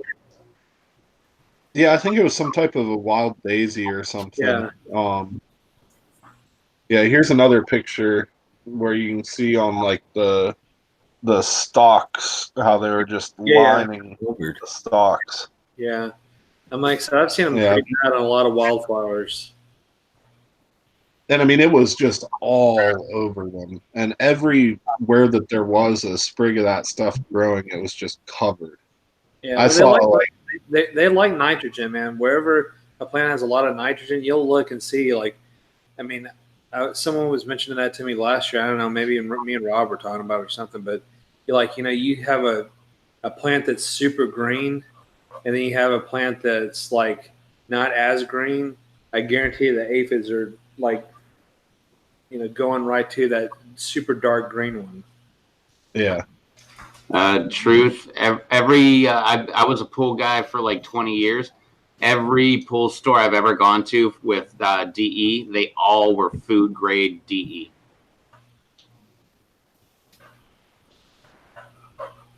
So I could be wrong in your area, but at least in my area, every single one was food grade. Were you supposed to be able to eat diatomaceous earth? It's supposed to be some kind of health benefit or something to it. Well, it's just ground up plankton. Mm-hmm. It's like really fine ground up plankton. Yeah. Like a fossil. Well, I should say. Yeah, I was gonna say I think it's like fossilized plankton. Yeah, Yeah. exactly. That's where I screwed up. Yeah, it's fossilized plankton, but it's ground up into a fine dust. But it's like very And jagged. how it works so well to like kill the insects, it only works on things that don't have an exoskeleton. Yep, soft But bellied or it- soft bodied organisms. Yeah. Yeah, it like cuts them to shards though. Like, Yeah, because if you look at it under a microscope, it's actually like almost looks like little glass particles or something. Mm-hmm. Right. exactly. Yep. But to the skin, it's a very smooth, silky feeling powder. It actually feels really good. Like if you get it on your hands and just kind of like rub your hands together, it feels awesome.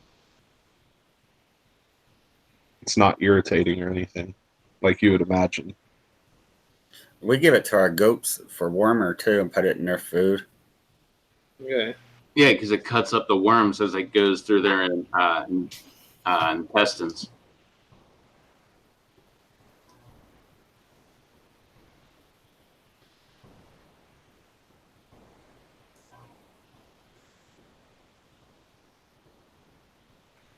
What's up? Bounty is getting his girls to bed. Yep.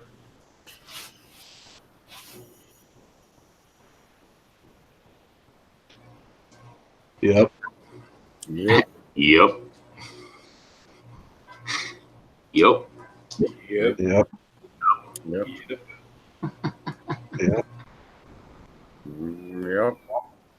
Yep. Yep. Yup.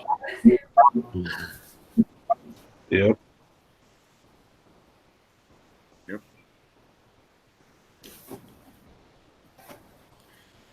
Yep. Yep. Yep. Yep. Mm-hmm. Mm-hmm. As you can see, there's not as much to talk about right now. As you can see, Well, we could take Happy Pepper's lead. you're live. That's right. We're live.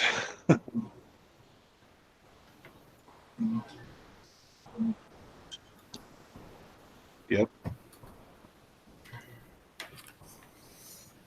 So how long did it take you to? How long did it take you to turn all that dirt? Because that's a pretty square-looking patch you have. Yeah, it's like a big long rectangle. A rectangle, yeah. That took, I don't know. I mean, it was kind of an all-day project, but I didn't work it the whole time. I mean, Yeah. I'm trying to think of actual, because I moved through it pretty quick, but I could only go in like bursts, like where I went and I'd like do like a good chunk and then stop, because Right. I mean, it was tough work, and I went down like 12 inches or better every turn. And I went real close together scoops, so I didn't miss any spot. Yep. Probably 3 or 4 hours, maybe. Yeah. Yeah. Yep. Or 2 to 4 hours. That's Katie Susie Swain.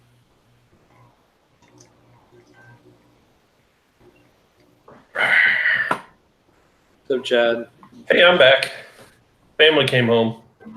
Cool. Uh-oh. Now you're not all alone. I know. Yeah, and anybody that didn't see that picture, I did post it in the PLC, but that's the garden that Charles was talking about, and that's like a full-size shovel land there. For comparison, it's a pretty good-sized garden, and it's perfectly squared off too. Look how straight those lines were. Somebody complimented on that. They were like, "Whoa, those lines are so straight." I didn't mark it out or anything. Like that wasn't. I already had the garden made last year, so I was just redigging it. But that's all completely just eyeballed. Like there was never any drawn out lines or anything. I just in my head envisioned a rectangle right there, and then I dug it. And It looks about like 25 by 12 feet. Just by I measuring up the shovel. measured it, but it's probably, yeah, I mean, I'd say it's about 18, 20 feet long by like 10 or 12 feet. Yeah. Yeah. There's Katie explain. There's Susie. I can fit 40 plants in there. That's what I did last year. That was a comfortable amount. I think I might dig it a little bit like out longer and maybe a little bit wider. But when I say a little bit, only like 6 inches, and I'll probably still go with about the same, like 40 to 45 plants. That'll be a comfortable. Yeah, and Rob has all kind of blisters all over his hands, and he blames like digging that all up with his hand, with the shovel and everything. But we all know where the blisters really came from. The guys. No pets here. Huh? Where did they go? You take them all out? They're Nice. It's still like it's 17 degrees outside. It's freaking gorgeous. How much? Eric, Charles, blah blah Blumberg. How much? 17 degrees. Here you go. Alexa, what is 17 degrees Celsius in Fahrenheit? 57. 17 degrees Celsius is 62.6 degrees Fahrenheit. Damn, it's warmer there right now than it was here today for a high. Oh, it's beautiful today. Oh my gosh, I was outside all day. Like outside all day. That's why I'm so tired. I had a bonfire. Oh, it's gorgeous, man. And it's windy as all heck though. It's like windy. I literally had to trellis like all my plants. Oh, but they're so bare in here. You think it's too weird? I have to clean now. And like, was it fun carrying that 17-gallon fabric pot out there? I took the Kingstar Lemon Starburst, you mean? Yeah. Yeah, it's outside. Was that fun to carry out there? No. Well, it was an adventure. Oh man, I don't even remember taking them outside. Speaking of venture, there's a Heart's Adventure. What's up, Devin? What's up, Devin? I've got 3 plants in here. I don't know why I didn't take these ones outside. I think I don't like them. It's okay.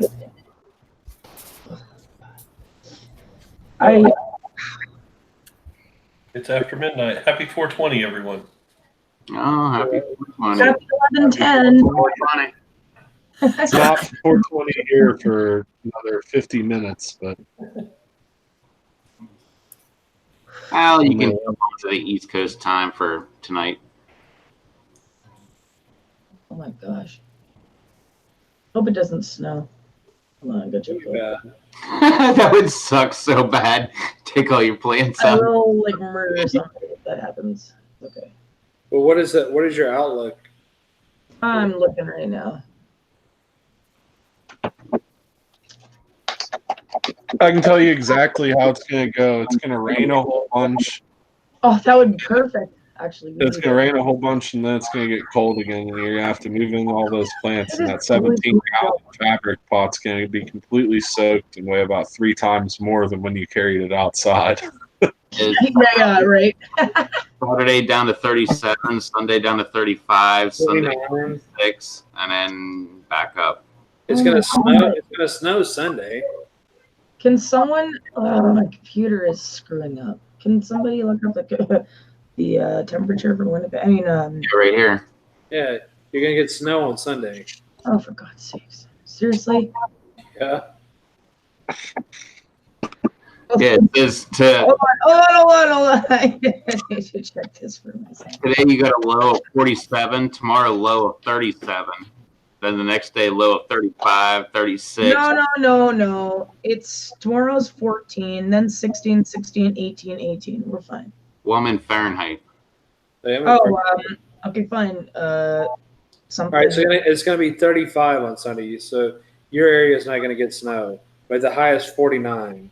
I don't know what that is in Celsius. Alexa, What is 35 degrees 14. Fahrenheit? 14. No, I had 35. Yeah, is 35 Fahrenheit. 35 is literally like 3 degrees Celsius. Yep, there you go. That's going to be for Sunday, Monday. Low. That's the high low. is 16. Well, that's cold, Susie. 16 is hot for us. 49 degrees is hot. Yeah, warm. Not for pepper plants. For plants, especially youngins. They're not young. They've been growing since November. They're young. They're young to the outside world. Well, it is what it is. Oh, 4/22 is Earth Day. Nice. Yeah. Was that Monday? Yeah, because Easter. Monday. Are you sure it's 4/22? I always thought Earth Day was 4/21. Well, 4/21 is Easter this year. Yeah. So they just made an exception or something? I don't know. I always thought it was 4/22, but I could be wrong. They made an exception. They should have just made it on 4/20. That way it'd been easier to remember. Earth Day was the day that you're supposed to smoke some bud. I know that's the way it should be, but I swear I think Earth Day is the day after 4/20 usually. Oh. I'm gonna look it up. It says Monday, April 22nd is Earth Day. Huh. I just Googled it. We got a voucher. As long as we got a voucher.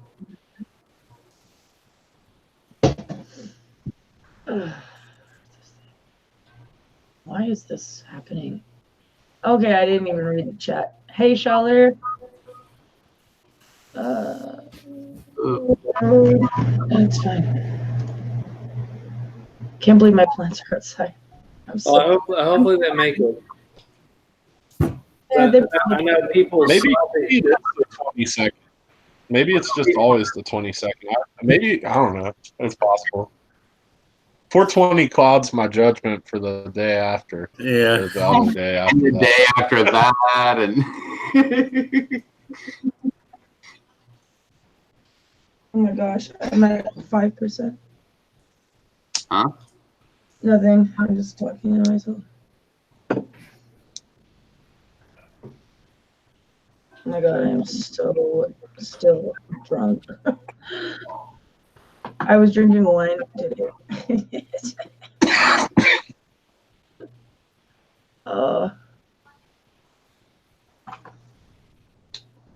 Does the hoodie help? I was just about to ask the same thing. I was like, so that improves the situation. Yep. You put it up with confidence. The hood helps, yes.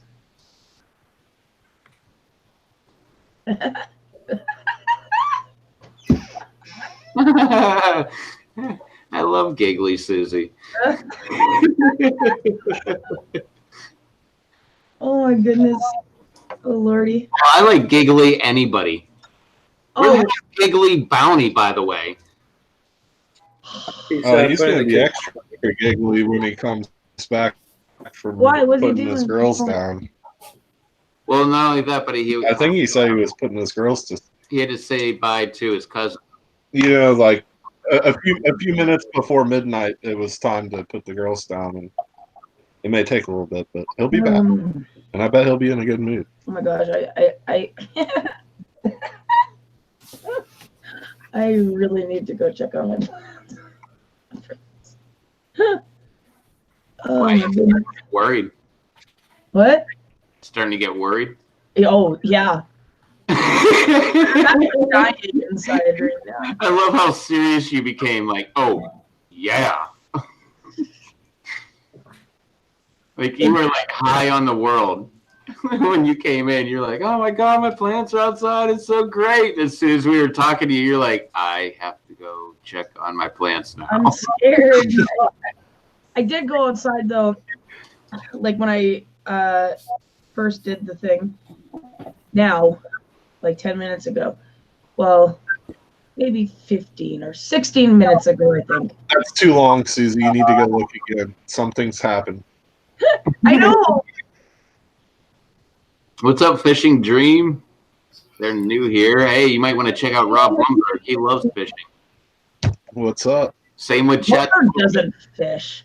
Chad Walrus also I'm thinking about giving it a try. fishing with it. I mean, it's not like I have baits like on hand all over my room or anything. I got a big bruise from my knee from something. Oh my god. I think I ran into the fire pit yesterday. Or wait, was that today? What's up, Simply Jen? What's up, Jim? What are you talking about? I think I ran into Fishing. We're talking about fishing. fishing is great. Fishing is great. I agree. What's up, my family So, garden? Chad, when are you gonna get down here and do some creek fishing? I am hoping probably June, because July we're going out to Hilton Head, North Carolina, going to fish the intercoastal, and August I'm hoping to go back down to Florida, so it'll have to be June. Oh, Jen. Awesome. I thought it said Jim. No, You gonna pick me up and take me with you?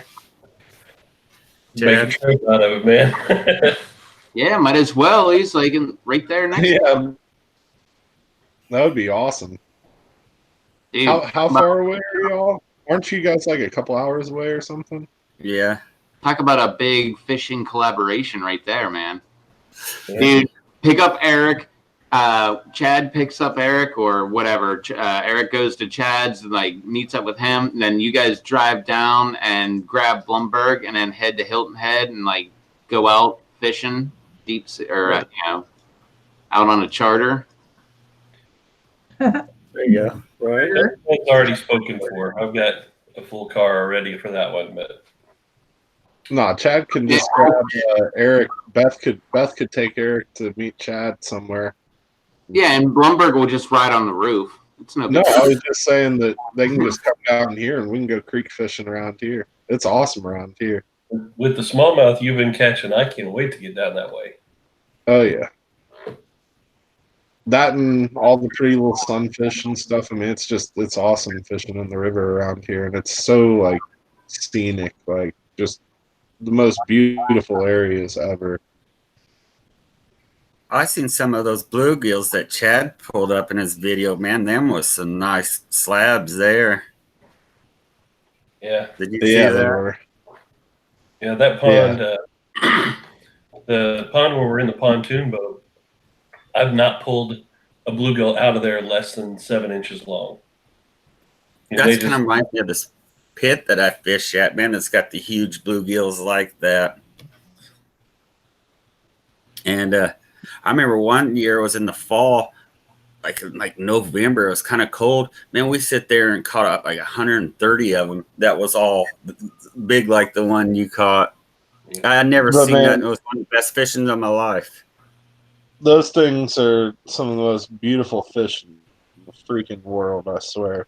Yeah. And those are all over around here. That's one of my favorite little fish to fish for. And I don't know where they are. Yeah, here's a box of them, actually. Like I said, I literally have like fishing baits like everywhere around my room. But yeah, these little Chad, if you've never used these, you should definitely check these out. They're trout magnets. And it's just I've heard about it. With like a little like split tail, and it's a really small like 64th ounce jig head. You have to fish them on real light line. If you're just gonna throw one of these, you want to have like 2 or 4 pound test. But I do use like the little BB size split shot, the like smallest split shot you can get, and I'll put one of those about 4 to 6 inches up the line from it, and then you can throw it on like 6 pound line. And it's also really killer if you use like a little. I've got these like special little foam strike indicators. It's a bobber, but it's called a strike indicator. It's not like a regular bobber. It's like a little foam thing that's a tiny little foam piece with a slit in the side, and it has a little peg, and you like pull out the peg and put the line in, and then push the peg in to like hold it there. But yeah, if you just drift those trout magnets and streams, or even in ponds, like on a windy day, if you drift them, that's like one of the most deadly baits for bluegill and crappie. And you'll catch some big bass and stuff on them too sometimes. Yeah, I've But seen that's one of my favorite baits for creek fishing, for panfish and stuff. I mean, you can catch anything in those. Extreme Philly Fishing. I subscribe to his channel. He uses the trap magnet faithfully. Like he swears up and down by it.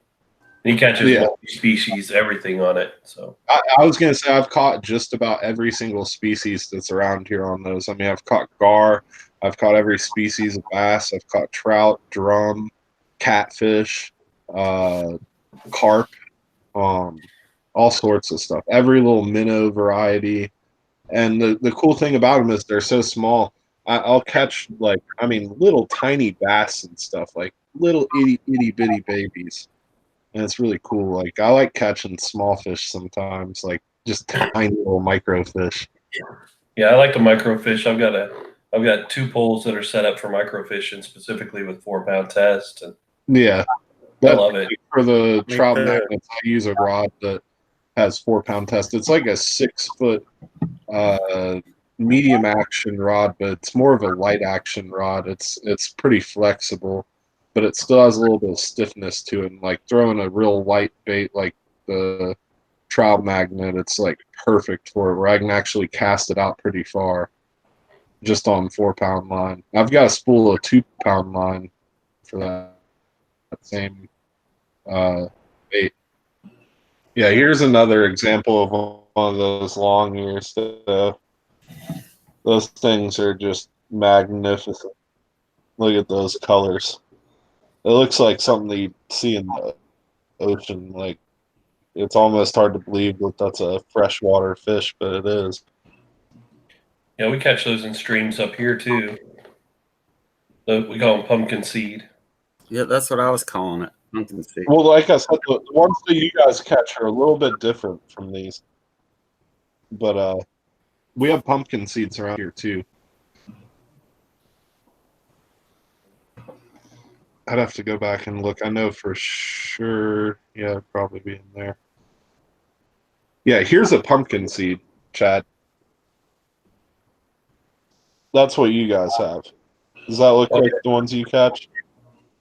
Yeah, the brighter orange. Yeah, with the brighter orange. Yeah. And they almost have a little red ring around the gill flap. That's a pumpkin seed though. So they both look alike to me. That's another picture of a long ear, and you can see the long ears have like a longer black ear, and they get more red and stuff. Like they've got a different coloration, and they can vary in color too. Some of them are more orange, some of them are more red, some of them have more turquoise than others. The thing is, there's so many different species of what we call just regular bluegill. Yeah, that's actually a hybrid, and I guess there's a lot of hybrid.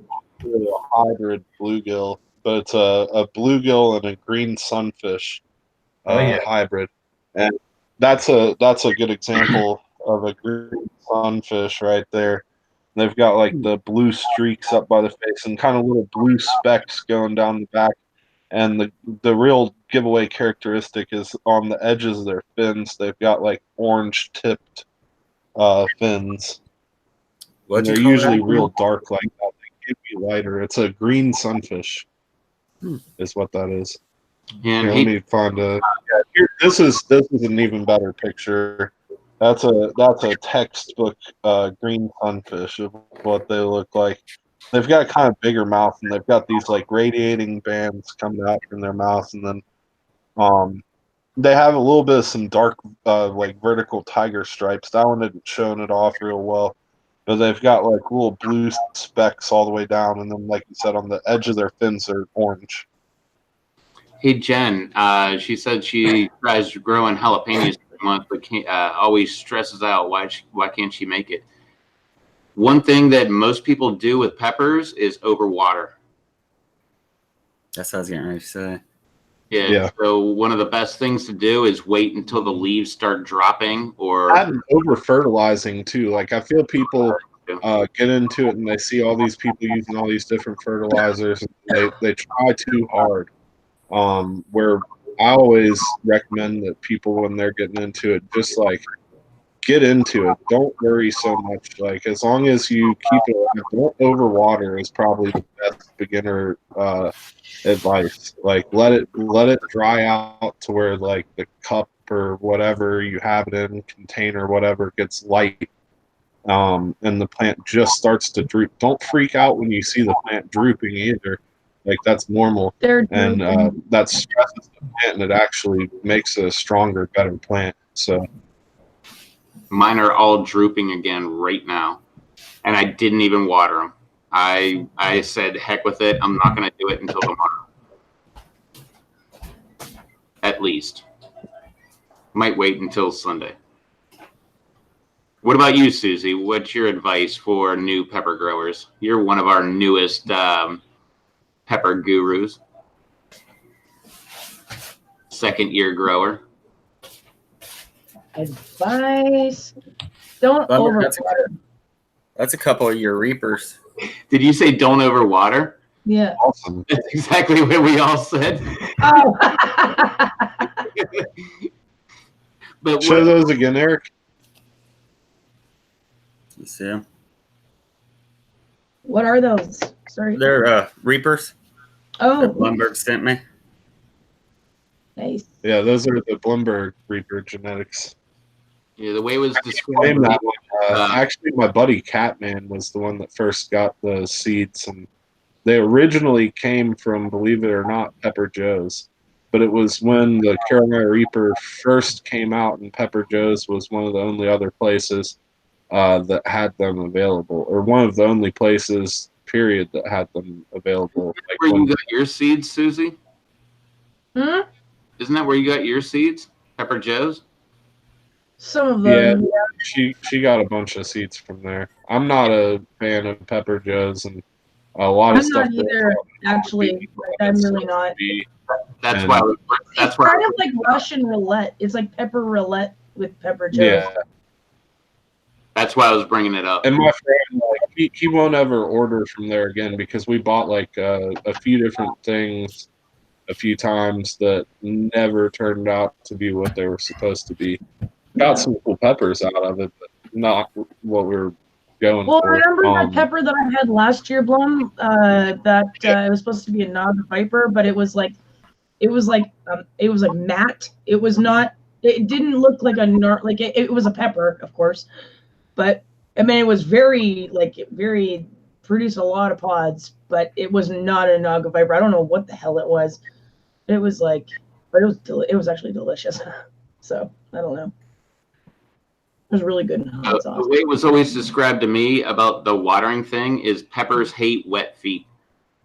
So you always want to dry them out and then water once they're nice and dry.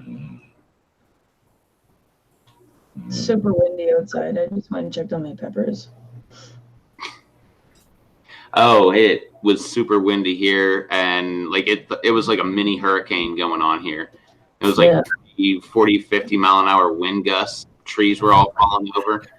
And then the last hour, it just rained, downpour. It rained so bad. Normally, you got the double windows, and normally I'll drop the top part of the window, and the rain never gets in. This was the first time I ever remember the rain actually just blowing right in through the top part of the window. I walked into my bedroom and the carpet was wet, and I was like, "What the heck, dog?" And I was looking around. I'm like, "Wait, the wind blew the door shut. The dog was not even back here." I started looking around, and there's all kind of stuff all wet and stuff, and it was the rain actually blew in. Pretty weird. It's the first time that ever happened. Schaller says Pepper Joe's gave him dead and wrong seeds. I've never had a problem with germinating seeds from Pepper Joe's. I just had a problem with them being the right kind. Which is always the biggest problem. Yeah. Really. What's up? I am random. What's up, Random? Ew.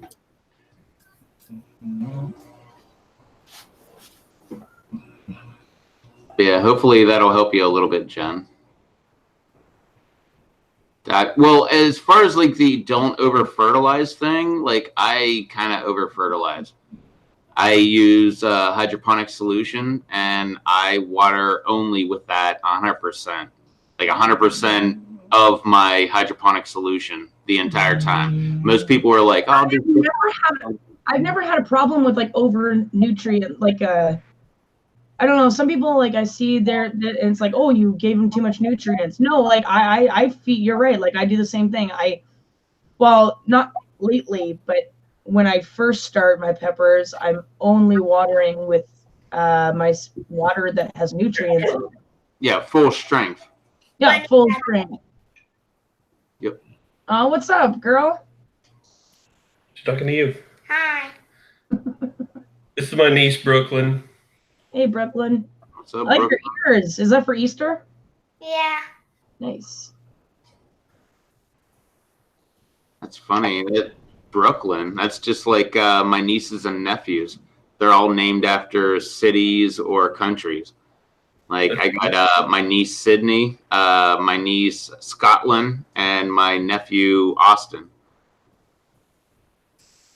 And now we have a Brooklyn. Now we have I Brooklyn. got a daughter named Alaska. There you go. You know what that means, right? You got to go visit that place. Oh, that's one place I always wanted to go. I'm all excited, man. I can't wait to go to Australia and Scotland. Ugh, Texas, Australia. I can wait for, but Big spiders. I don't want to go. Yeah. Yeah, but not everything in Australia will kill you. Yeah, you know exactly everything. I still want to go. No. The exterior of Australia, okay. The interior will kill you. The exterior of Australia is surrounded by the most deadly jellyfish in the world, the box jellyfish. You don't go in the water. My point. Exactly. Miles. No, you go to They the have that eat dogs. you go to the city and you hang out in the city, not like wander out into the Don't discriminate. Outback. I want to go in the Outback. Plenty of I'm gonna go. wander out into the bush. Big giant spiders in the city and stuff. I know the ones that Susie's talking about. I forget what they're called, but they get like this big or like this big, like of a leg span. Like I mean, like a huge body on them too. Like they're giant spiders. But at least Brooklyn I might doesn't have worry about anything because Brooklyn, that's like right in downtown New York. So I mean, there's not much that can kill you there, except for maybe like The only thing that will kill you are the people. It's fine. yeah, your local stabby people. Oh man. just watch out for the dark alleys. Exactly. Looks like a smart girl. I don't think she's gonna be wandering into dark alleys. Okay, Schaller just put a picture of a spider. I legit thought that was a spider on my screen in my peripheral. I froze. It kind of looks like one. If you want to mess with Susie, hit her up on Hangouts and just send her pictures of spiders. No, don't do that. Oh crap! There was this one on Facebook. I was watching this video, and all of a sudden, it was actually a video trying to freak people out. And this spider, I literally like tossed my phone. Like I was so horrified. I thought that. Oh my gosh! You know what? I'm gonna find it. I'm gonna try to find it. My phone's at 3%, but hold on. He says give him 2 seconds. He'll be there. Hasn't he been saying that for like 50 minutes? Something like that. It's been a good like 40 minutes. Yeah, at the least 40 minutes. Oh my god! Happy! Would you find it again? Oh. No, Happy sent me a spider. It's freaked me out again. Dang, man. I didn't mean that literally, everybody.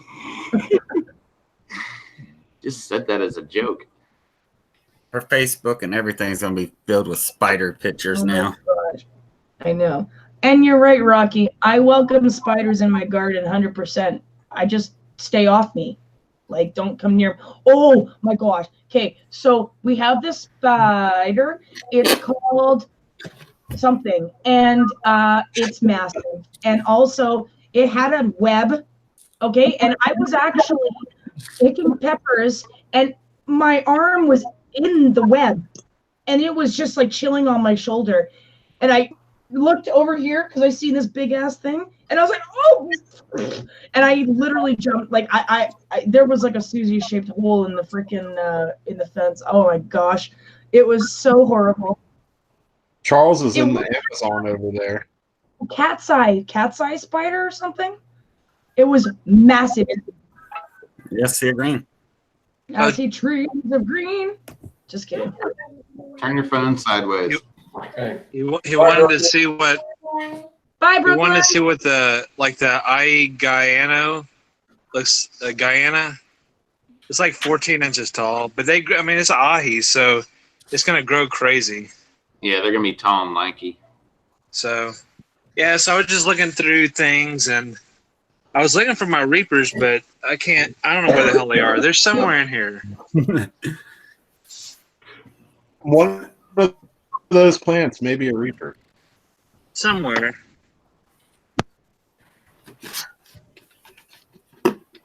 So, yeah, just looking through plants. Probably breaking some leaves. But like I said, they're going through a lot of, they're going through water quick now. Because, these jumped, I don't know how big in like a couple days. Charles, how do you water those? Just all individually? What was it? How do you water those? So I go and I have them all in 10-20 trays. Oh, okay. So I take one tray out, we'll put it out to the side, and then start moving them. And then so I rotate them every week. So I'll just move this one out the first, then I'll, kind of water those, and then kind of just move them around until I get to them all. Premier Hell says So these are like all my like jalapenos. Orange gum tiger. These are like, I don't know. This one's doing something stupid. This Topicano Serrano, I don't know what the hell's up with that one. But these are all those ones from Toadstool. I get where you're coming Reapers and Hornet, whatever the heck they were. I get where you're coming from, Premier Hell, talking about the lack of light. Yeah, but those are just ahis. Ahis are like leggy as hell. They are leggy, and not only that, but Charles has legit LED he's got like the track. Charles has the sun. Yeah, he's that's a Oxycune Cobbin out there. Yeah, I just got the white spectrums on now. I turned the blue and red off. See, that's an ahi too, and it's leggy. And see that thing's on a track right there, and it'll like move. Oh yeah, so it goes and moves down the track. And yeah, you got legit lighting. So it's not the lack of the light; it is the ahis. Yeah, and I wondered that same thing last year too. So yeah, so you can see they'll come and move toward this. I got them set at a pretty slow pace, but basically what this system does is none of the lights stay. So you'll have like this track of move now says it's moving. So this area in the back will have dark spots, so it won't be as bright. So they don't get blasted by the light. So it'll stay, and then they get a break since there's a gap in between both lights.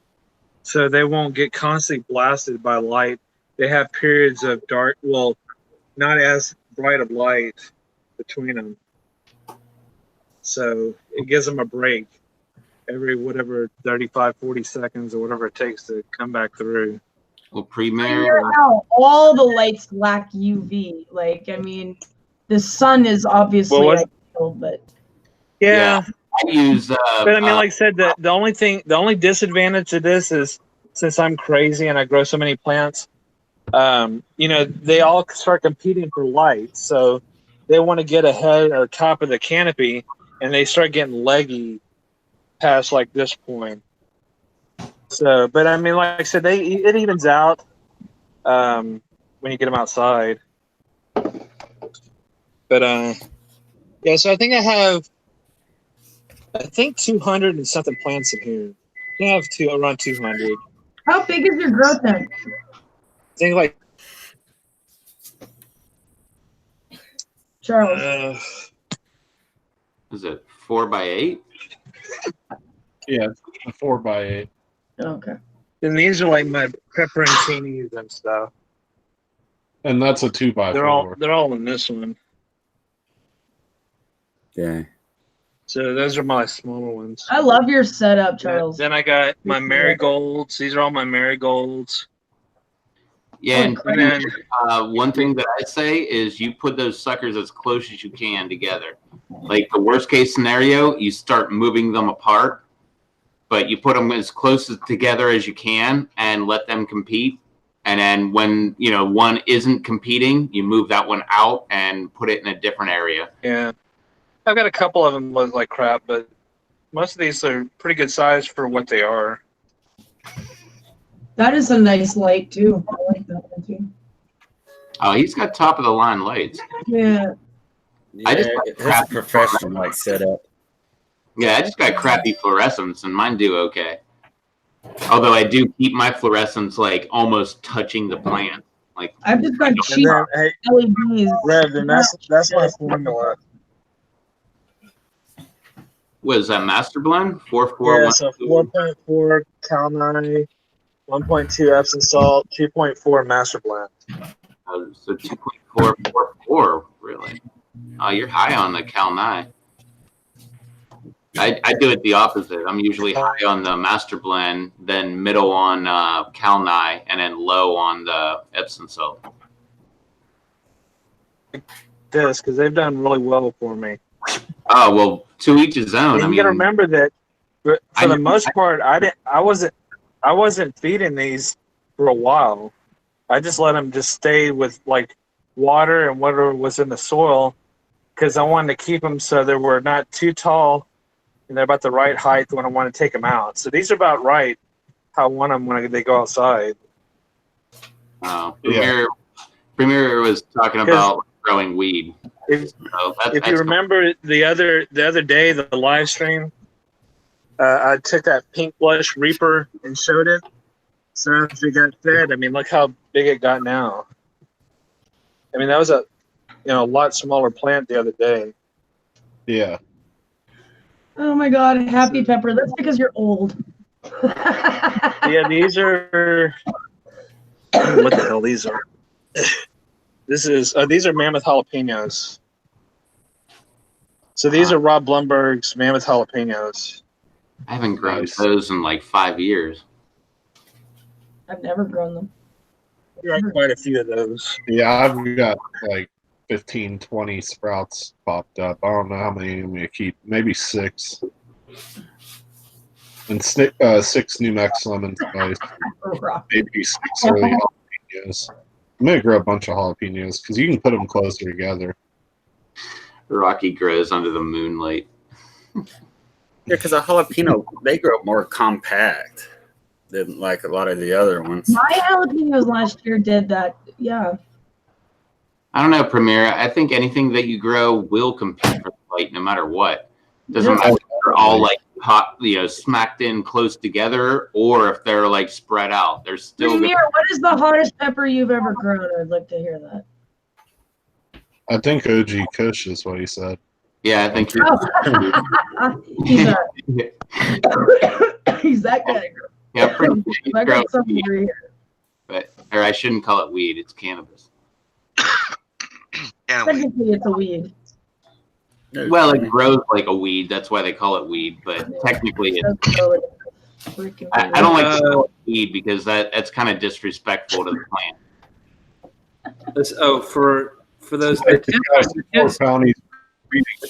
He's got to keep his books around. He loves his book. Well, as like Lisa was talking about, the tent cost me, the big one, I think $300.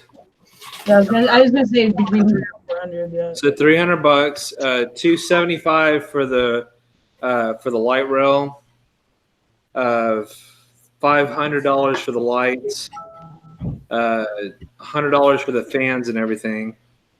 So that's the big tent. And then the small So one, probably like grand total.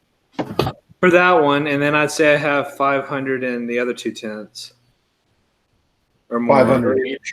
500. Well, no, I have the other lights, a $250, $90 for the 4x4 or whatever it was. So what was that, 300 something with the fan, and then the 2x4 is like $80, $70, $80, and then it's it was like $200 for the light. So maybe so 15, maybe 13, 1400 in 3 tents. Yeah, I think my setup is like I don't have anything, like I don't have a tent or anything. I just do that. But like, yeah, I'm like well over $1,000 just for all my lights, Yeah. my fans, and the shelves, and like I don't use my heat mats anymore. Yeah, and see if you see David, he says he just uses candlelight. So he went back to. Well, Rocky uses the moonlight. Oh yeah, I'm at $50 because I don't have a tent. I only have PVC structure, and I got $40 in fluorescent lights and bulbs. I have 7 LED lights though. So Well, I got one LED, but I don't use. I keep that on my kitchen sink. Yeah, I've seen that. Where I'm over there killing plants, but yeah, no, where I'm actually growing plants. All I gotta say is though that you don't have to have all that, because literally, I have a 4-foot fluorescent shop light, and up until like a week and a half, 2 weeks ago, all of these plants were underneath 4-foot fluorescent shop light, and I mean that's cup to cup the whole way down. Yeah, It's you, like a you don't have to get fancy. I just like it just because I just like to look at it. It's a lot of work, and it's a chore to get that many plants going that good underneath one fluorescent light. But it is doable. I mean, I definitely, out of anybody I've ever seen, I have maximized what a fluorescent light can do. One fluorescent light. That's all I have running. You for sure have. I'll give you that. Lisa, I think I have heard of Texas Grower Supply. I've never been. Those are some of the ones that I just more recently moved out. I mean, they're like as healthy and nice looking as the ones that Charles just showed in that big tent. Yeah. I'm not denying that. I'm just saying that that's just what I like to do. I just like. I know. If I had it, believe me, I would. I just I don't. Everybody has what works for them. I'm just the only input I was putting in is you don't have to have all that. No. Well, I mean, to be honest, I think the lights that I have are overkill, really. But I mean, like I said, because I think it's almost too much sometimes. I question if that's not too much, because I mean, you saw like Jeff Hobbs. I mean, some of you may not, but like he had like a 350, 400 watt LED over like the whole area where he had his plants, and that thing did fine over like his whole area that he had them in. So I mean, yeah. See the super chat, Rev? What's that? See the super chat? I didn't see a thing. I seen it. It said twerk. Twerk. Why am I not seeing it? It was like I didn't see anything. It was a little while back. Oh yeah, I gotcha. Yeah, so I don't know.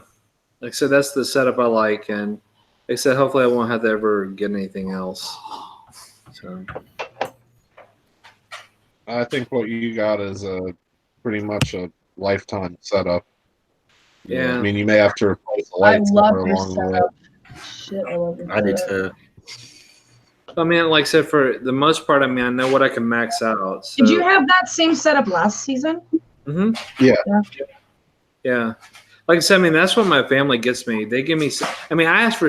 I wouldn't say stupid things, but you know, most people's like Christmas or wish list or whatever. They don't say they want 50 fabric pots. Yeah, what do you want for Christmas? I want 50 fabric pots, or I want this or that. That's pretty much usually my like list. Cologne and gardening supplies. Yes, I did. I got cologne for my birthday. That's my list. I got a grow light for Christmas this year. That's like, one of the top things. I mean, I like playing. I like gardening. I like guitars. As far as like hobbies and stuff, and I like also, for cologne, I really do like cologne. I know that's not a hobby. I guess it's more of a, I don't know. I guess it could be collecting hobby. It's a collection. Yeah, I mean, it's something I like. I mean, yeah, I like cologne, but it gets expensive. That would be almost like one of the most expensive hobbies, if you call You that. forgot about your craft beer that you enjoy. Oh yeah, I like craft beer too. That's Charles is like a beer connoisseur as well. You're just everything. Yeah, same with Schaller. Yeah, Schaller, yeah, definitely is a connoisseur. Yeah, and it's going to be so much fun to be up there in June with them. So we're gonna have a good time up there. So Happy Pepper, Adam. Oh my God, Rob! I thought that was a Rob Schaller. What? Jeff Hobbs. It's gonna be a good time at the hot sauce. Wait, so what did you think it was? Massive hydroponic thing. Oh my God, with all the roots, it's creepy. Yeah, I thought that was a butthole. It is. Shut up. No, I mean it literally is a butthole. Look at that. Oh, it is. This man. This is a pretty impressive butthole, though. It is. I am blushing right now. Oh, God, just in case it's prolapse. Disgusting. That sucker was about that big. The fish's brown eye. What do you think? What's going on? Where did this live stream go downhill? This I don't know why he was holding it up, and I thought it looked like an anus. Bounce it a little bit. That way, Bounty will feel like there's some twerking going on. You owe me 2 seconds of twerk, Rev. You haven't twerked yet. Yeah, we're not gonna let this go. Oh, come on! I never do the twerking stuff. No, you don't have to twerk for it. I done that because I had my cousin was here and he was getting ready to leave, and he sit here and I was online, and then I started talking to him, and well, anyway. Did you give him good YouTube advice? No, I don't think. No, I don't think so. He's having marital problems. I felt kind of bad that I kind of let him hang in there. Premier thinks it takes way more work to do hydroponics than soil. I really have to disagree with that. I disagree with you. I totally agree with him. Really? I don't think it's at all. Absolutely. With soil, you gotta water it and shit. Yeah, but with hydroponics. Yeah, but hydroponics, if you don't get everything right, if you get the chemistry wrong with your solution, your pH drops, anything goes wrong with that water, you can fry or kill your plants. My plants were totally fine. I have never measured my pH level. I threw in the nutrients, and they were fine. They grew like crazy, and they never wilted. They never had any brown on the leaves. They never were over nuded. They never were under nuded. And my other ones in the soil, it's so much easier to mess that up. If you plant, totally agree. I never dump my nutrients either.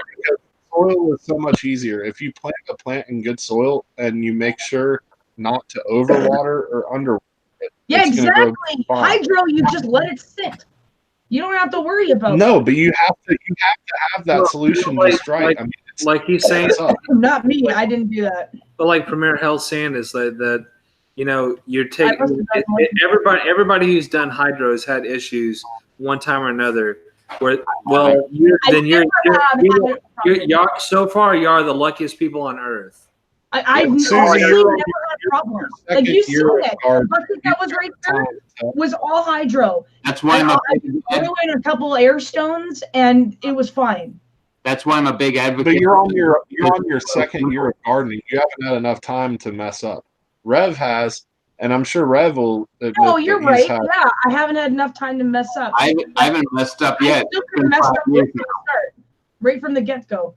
Yeah, I've got 5 years in. I still haven't fucked up yet. So that's what I'm saying. Like, I don't know. I guess it's where people are saying it's so difficult because it's super simple. Well, okay. Here's an experiment. Don't do anything in soil next year. Do everything in hydro, and then see what the results are. I have. No, not you. I'm just saying. Just try that out. Just try. Oh no. I like my soil plants. Like I'm not saying I don't like my plants in soil. I like my plants. Soil is easier. It's like way more work. With the ones that were in hydro, I didn't touch them since December. I literally haven't touched them until today, since December, and they were totally fine. Everything was great. And now they're outside. And they're still in their freaking thing just outside. Yeah, it's the same with me. I take them outside. The worst thing that happens is the roots don't grow into the hydroponic solution. Oh, I lifted my lid today. The roots were like white, like as freaking. Yeah, I mean, but especially an air stone in there. Yeah, I had an air pump. Yeah. Yeah, if you put an air stone in there, like they just go nuts. No, I've never had a problem with hydroponics ever, and that's what I've been growing for the last 5 years. My here, they started growing hydro. I never did hydro before super hots, but when Dave gave me those seeds, I was like, you know what? I can't screw these up. I'm going to do hydro. And I've never even dumped the solution. Like everybody says, you got to wait 2 weeks and then dump all of your solution and then add brand new solution. I've never even done that. I just let that thing almost go dry and then add more. I don't know. What year is this? Everybody on the panel, what year is this for you growing? Blumberg? What? What year are you on for growing? Premier Hell. I live in Winnipeg, and that literally is the Premier Hell. So probably about 6. This is like this is the 4th year that I've actually grown good amount. Which my number went from the year before last, I did 40, I think, which was a good bit for me in comparison to past seasons. And then last year I jumped up to 150 or more. I don't know. I didn't even count my plants last year. I had a lot. And I'm going to probably have close to 300 this year. Eric? Well, for super hot peppers, last year was my first year for growing super hots, but I've been gardening having my own garden since I was 13 years old. So, yeah. And I'm 40, so 20 plus years. But I never got into super hots. Mine was always just bell peppers and some jalapenos and that was banana peppers. Your garden. I mean, I did that when I was a kid too. But I mean, I didn't get serious into it about what Blumberg said. That's been about 2016, 15, 16 or whatever it was, I guess.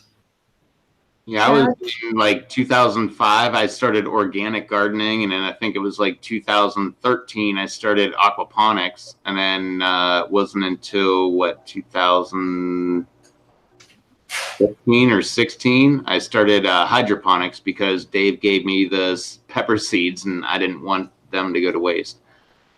I didn't want to screw them up. Premier Hell said the cops took his plants and your light. I don't think they can actually do that. They can if it depends on what you're growing. Yeah, well, he grows weed. He was growing cannabis. Then they absolutely can do that. Well, where are you growing it at though? As in like province? I would never I would never let them ever do that. But I've got a big mouth when it comes to cops. Yeah, I wouldn't argue with the cops, especially if they. I have though. Place. Yeah, David, I had a chia pet too. It's always good to have a chia pet around. Chia. They still make those? Oh yeah, this year's the biggest one's going to be the baby shark. Oh my god. Baby shark do do do do do. Baby shark do do do do do. Yeah. We pissed off Susie. Or she's taking a break. So Chad, how many years you been gardening? Yep. How many years you been gardening? Like you, I've been gardening like most of my life with the family garden and stuff, you know, to raise food to eat. But kind of JT Bear and Rev kind of got me started on the whole super hots thing about 5 years ago. JT Bear got me too. That's crazy. They got me rolling on it, and yeah, it's just been a cool adventure. This is my first year of like growing a lot of different varieties. Like I've always grown a few habaneros and a few like 1 or 2 plants of super hots, but last year I had 30, and this year I've got like 50. Yeah. That's a good number. I mean, like I said, I think my first year was like 56. What's up, Julian? Yeah, JT, I believe I was making a bunch of YouTube videos, just like aquaponics and stuff like that. He was the first person that actually said, if you want your YouTube channel to actually grow, you should actually engage with other people on YouTube. And I was like, oh, okay. Like I got to talk to other people.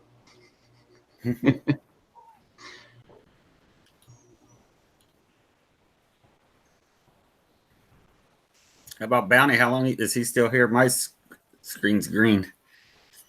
He's there. Hey, Rocky. How long you been gardening? I've seen that. I've also seen people from the FBI that started growing tomatoes in their basement that got raided by the FBI thinking that they were growing cannabis. What's up, Julian? They're retired. But what's up, Julian? But yeah, Bounty, how long? You're muted. There's better. I grew up in a garden. I started running a Mary Tiller at the age of 9. We had about 3/4 of an acre that we had, and that stopped probably when I was about 17, 18. Got out of that, and then I worked for like 4.5 years at a place called Beaver Dam Nursery, where I worked with hardwood plants. Took a plant identification course. I know most hardwood plants rootings. That's how I know how to root on and strip it, and put it in flat, compact and stuff like that. But yeah, I've been doing it a long time. So when I started growing my peppers, I had a little bit of an idea. Awesome.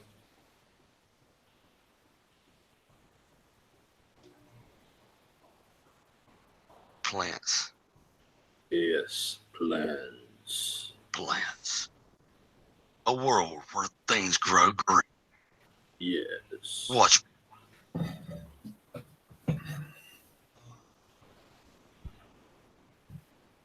I think one of the biggest mistakes in my life when I was wanting to get into gardening, was I wanted to be big enough to run the tiller. And once I proved that I could run it, well, guess who got to run it? Me. You. Guess how much fun that was after, Grandma and Daddy figured out that, they could just look out there at the garden and say that it needed turned. That's what they call it, turn the garden. But now they could do it, so they could Ernie, go out there and turn the garden. Go out there and don't worry about the corn. I will get the corn, and you can get the rest of it. Sure, I'll be like, sure, get through the tomatoes too. Yeah, you got that. I'm like, oh man.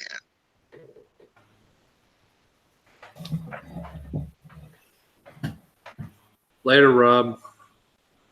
Later, Rob.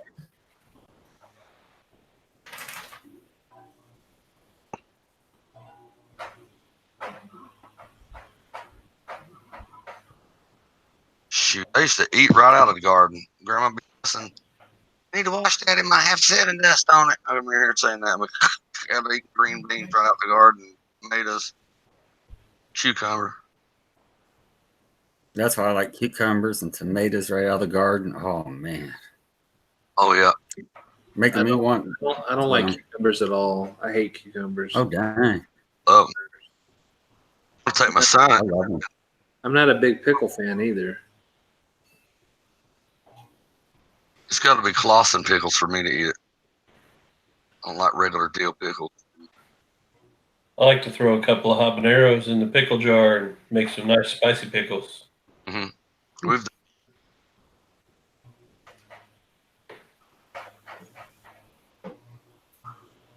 the good old days.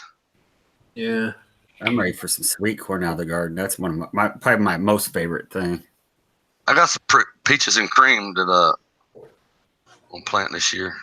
Yeah, that's good. I've grew that several times. I like that's an SE variety. You know, corn, sweet corn's got either SE super sweets or there's like 5 of them. I like the one they call triple sweet, and man, they just taste like you're biting into a thing of sugar when you eat that. But that's how the peaches and cream is. It's like candy. My kids, they'd eat peaches and cream on the cob before they would a piece of cake. Yeah, my kids will too. I touched my dog stealing it off the out of the garden. Huh. Yeah, next year I'm going to grow a lot of other things besides peppers.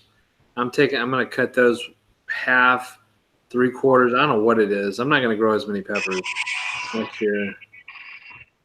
I'm gonna grow a lot of other things. I'm gonna grow, pretty good amount still, but I'm gonna grow a lot of other vegetables and stuff besides just peppers. Like we usually grow a lot of broccoli and cabbages and all that stuff too. And this year I got into all the peppers and didn't mess with any of it, starting any of those. Well, I think in the wintertime you can get there's certain leafy greens and stuff you can plant that do better in my climate because we're always so warm. Mm-hmm. Like I said, lettuce only does so well here because until a certain time of year because it just gets too hot. Mucho caliente. That's Spanish for much hot.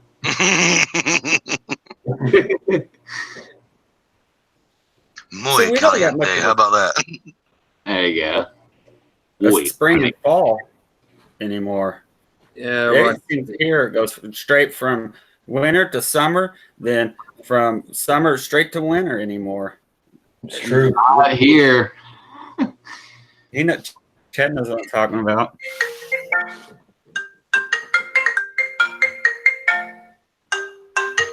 Don't look at me. What the hell was that? It's a ringtone. Okay, Rocky may have a point on that comment, but I'm not admitted to it.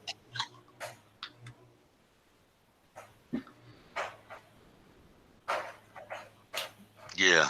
All right. Well, if y'all wanna pop off. Yeah, we can be unlive. Yeah, we can be live. But before we do that, we all, got to let everybody know how they can find you. What's up, DC? On the internet, duh. YouTube. Oh, okay, well, there you go. Find Blumberg on the internet. Charles, how can they find you? YouTube. Okay, well, that explains that one. Hey, Chad, how can they find you? They can find me, Chad the Walrus, here on YouTube, or Chad Walrus Ridge on Facebook. What's and Facebook? That was my phone. That was my wife calling saying it's time for bed. Yeah. But wait, what's Facebook? Oh, you don't know what Facebook is. That's right. I'm on the Book of Face. Yeah, I'm on that as well. So, but it's like certain groups. So, anyway. What about you, Bonnie? You can find me on YouTube. every day. There you go. Every day. Just search Bounty by Observation. I don't Google it. You can Firefox. If he's not on, then wait 4 hours and they'll be Yeah, there. 4 hours. Bounty's Bootleg Lounge. Yeah, I was gonna say, like, if I don't want to look up Bounty by Observation, is there any other, like, maybe raunchy type live streams that you do? Yeah, Bootleg Bounty. Bounty's Bootleg Lounge. There you Hey, go. but I am curious while I'm thinking about it. Did you ask Alexa who I am? Can you say who is Bounty by Observation? Alexa Rev. Hey, Alexa, who is Bounty by Observation? I'm not sure. Well, let's see if she knows me. Hey, Bounty. Hey, Bounty. Yes, Rev. Hey, Bounty. Hey, Alexa. It sounds just like Bounty. Who's TV? I'm not sure. Okay, well, we're on the same line. Ask Alexa who I am. I'm pretty sure she's not going to know you. Hey, Alexa. She don't know me. Who is Rob Blumberg? She just shut off. She didn't even want to answer the question. Hey, Alexa. Who is Rob Blumberg? I don't know that one. Okay. Dang. We'll just say Bounty by Observation. See what it does. I know what Google will do. It's something I set up today. I was kind of wondering if it works. Alexa, Google three-sided LED headlight. I don't know that one. Oh. If you do that, you'll see my video. It's got over 20,000 views. It's awesome. Yeah, Eric, you want me to ask Alexa who you are? Yeah, go ahead. Hey, Alexa, who is Eric Hale? Eric Hale. He was an English author and illustrator of children's picture books, best known for his puppy character named Spot. His works have been widely praised for their contributions to child literacy.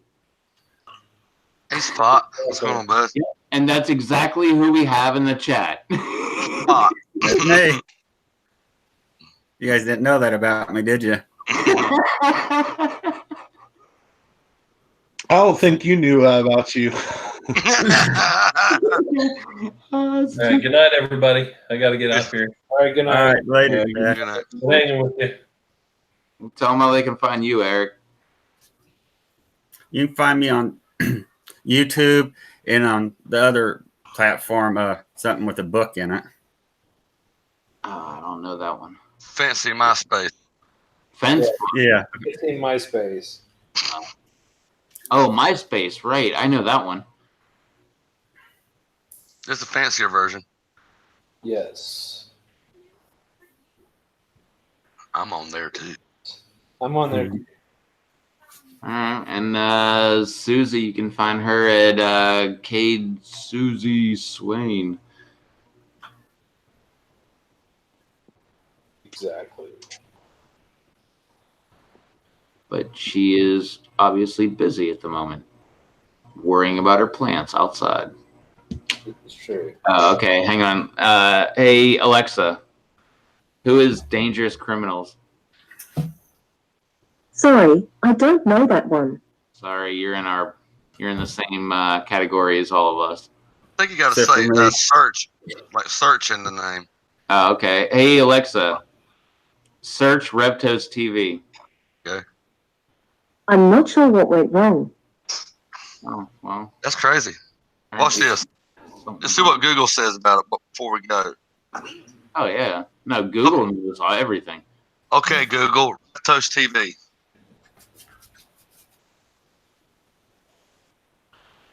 Reptiles TV. There we go. Reptiles TV. Ref Toast TV. Reptiles TV. I ain't got the right. Google don't understand well. Okay, Google, Bounty by Observation. What do you mean, bounty by observation? Said Bounty Bob Salivation.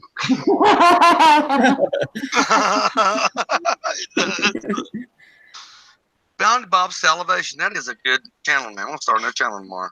Okay, Google. Reptos TV.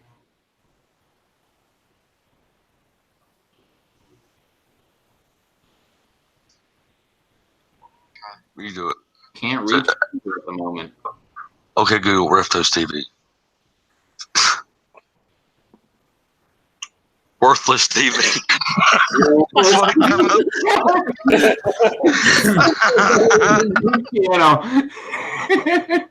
Worthless TV. My son might can do it without an accent. Okay, Google. Okay, Google. Okay, Google. Okay, Google. Okay, Google. Bounty by observation. Bob's servulation. What the? If I actually do it with Google, I got tons of my stuff everywhere. You want to see my Social Blade? You want to see my Instagram? You want to see BitChute? Oh yeah, BitChute. There's some guy that made a video about my channel on BitChute.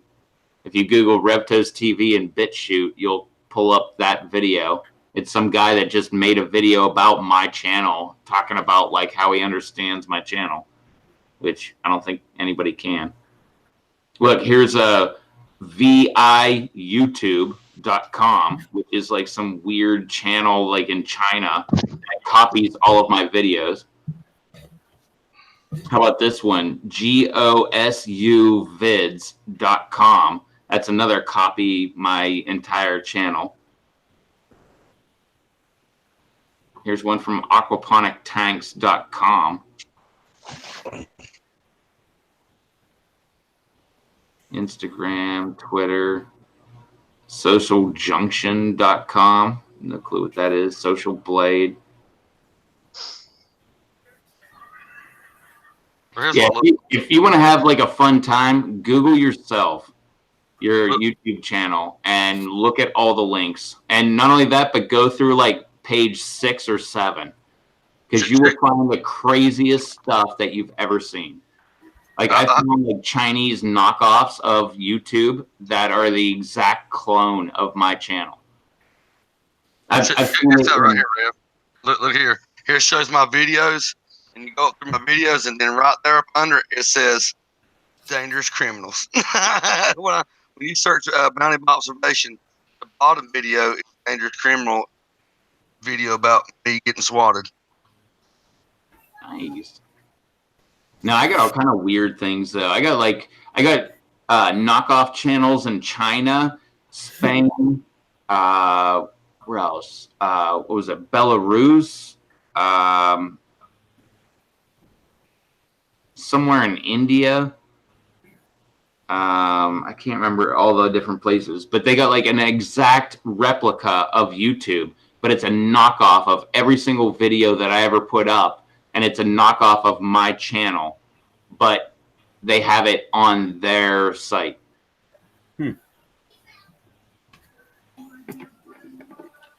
But if you really want to see like a weird video, just look up Revtos TV and BitChute, and it'll say like eccentric YouTube channels or whatever, number 7. And that's some weird guy that just made a video about my channel and started like he put up like all this, I forget, it's like a 5-minute video about like how I've got this weird eccentric channel, and he doesn't really seem to have a central focus on what he wants to do. He just does all kind of different things.